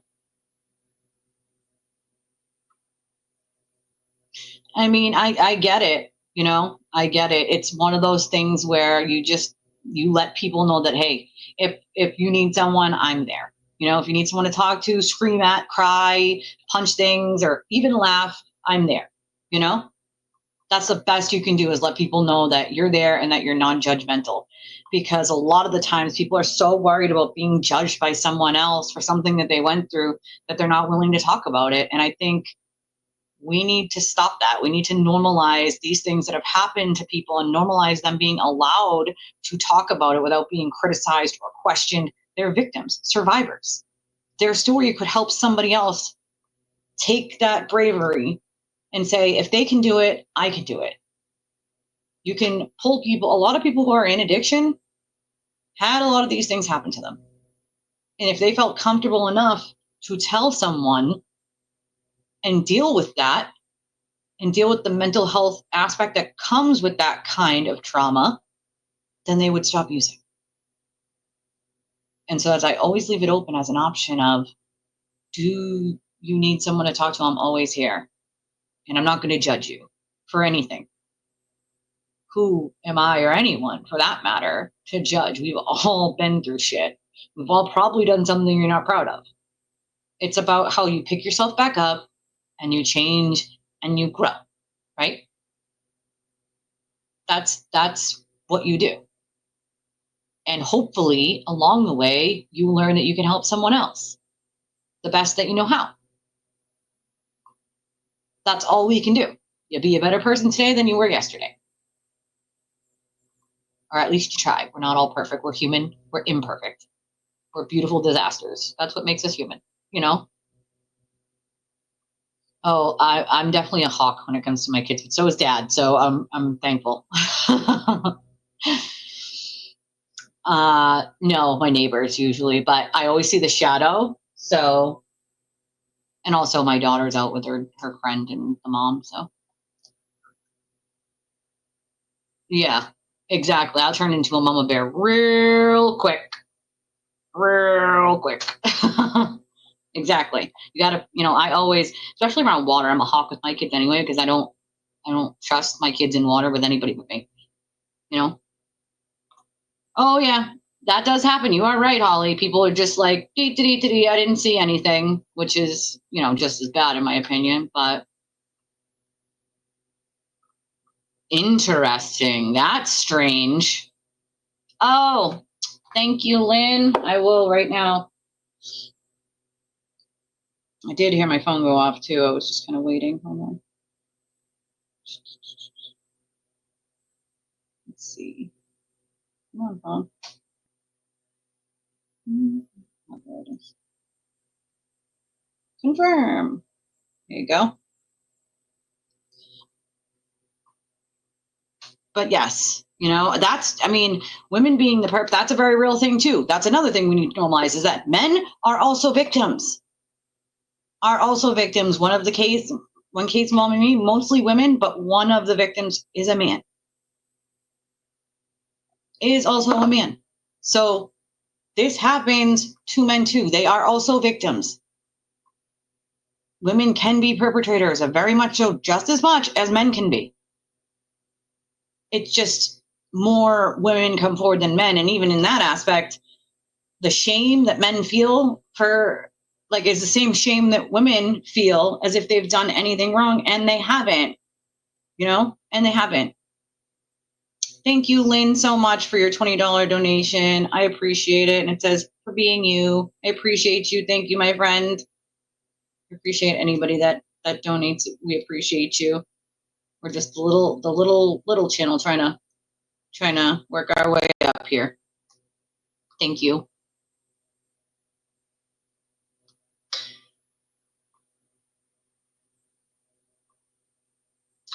$71, good for her.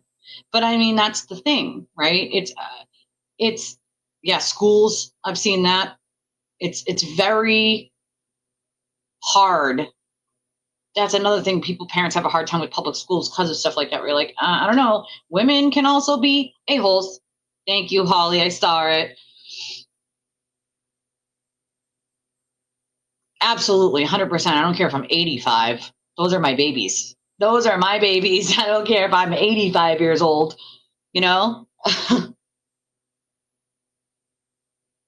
It's just horrible, right? You think about it, how many men have been victims and then not stepped forward. There's a lot of women that don't step forward being victims. They take it to their grave. So imagine how many men, my dad being one of those men that it happened to. And I did not know this until after my dad's suicide. I had no idea that happened to my dad when he was younger. I had no clue. He did take it to his grave. that pain ate away at him until he couldn't take it anymore. Which is why it's so important to me to make sure that I do cover cases like this once in a while. Because if my dad had felt comfortable enough to talk to someone about it, maybe he'd still be here today. It's a very real possibility. So I will not shy away from those kinds of cases. I don't, always cover them, but I think it's important to cover them once in a while to bring up the topic. It's a hard topic to talk about. I'm not going to say it's an easy topic to talk about by any stretch of the imagination. It's definitely not. But it's one of those things that I want people to know that I have been through, my family has been through, and it is a safe space for you to come to me if there is something that you feel like you just got to get out. And, I'll tell you the same thing that I tell every victim. It is your choice whether you go to the police or not. That decision can only be made by you when you're ready. Nobody can force you to. Nobody can make you do it. You do it when you're ready. But if you just need to talk, my doors are always open, and I will not judge you. There's no judgment coming from me. None. Zero. Yeah, not cool. Not cool. Not even a little. Listen, when most of my family was alive, you'd say they were definitely colorful people. They definitely didn't pull punches, that's for sure. Especially my grandmother. She was not one to quiet. If she had something to say, she was going to say it. And I will always love her for that.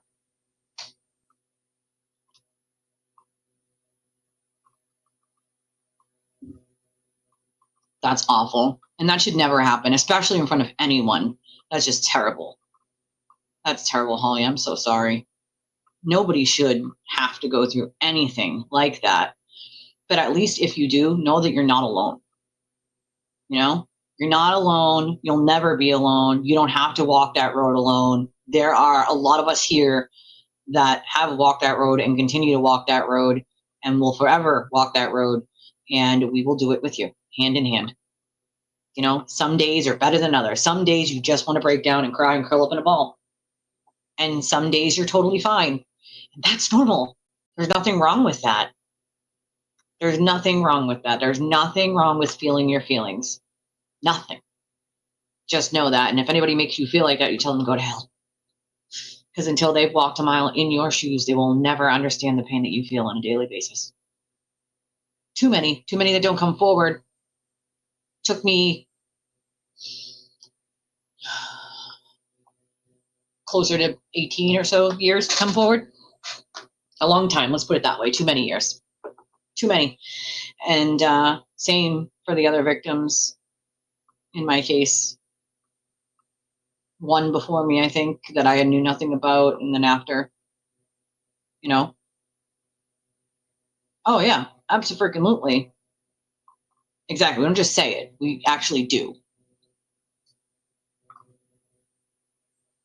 I don't know. To me, it's a little weird with the mother. I say that she has bipolar disorder or whatever. That's not an excuse. I'm sorry. When it first happened, I believe that her reaction was a little strange. They have definitely changed for the better. But yeah, she says she didn't know in the police interviews, but in the police interviews, it seems like she did know. The way she answers the questions, it leads you to believe that she at least ignored red flags at the very, very least.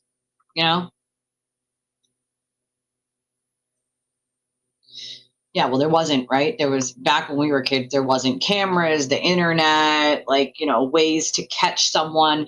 It was your word against theirs, and that was it. And even now, what are you going to do? Take a picture right in their face and be like, I have evidence? No, obviously not. It's hard, because then if someone, it's your word against theirs. And if someone goes, oh, that person's lying, then a victim, that's why victims don't come forward. That is exactly why. Victims don't come forward, because it only takes one person to be like, well, I think they're lying, even when they're not. for that person to then be disparaged by everyone. And that is not right. That is not okay. And I mean, usually the person saying they're lying is the person or people connected to the perpetrator. Funny enough, the perpetrator is never going to come out and be like, yep, I did it. It was me. They're always going to deny it. Most 99.9% of the time, they deny it. Yeah, it was definitely weird. And bipolar, in my opinion, was not the reason. It was very, very strange, if you ask me.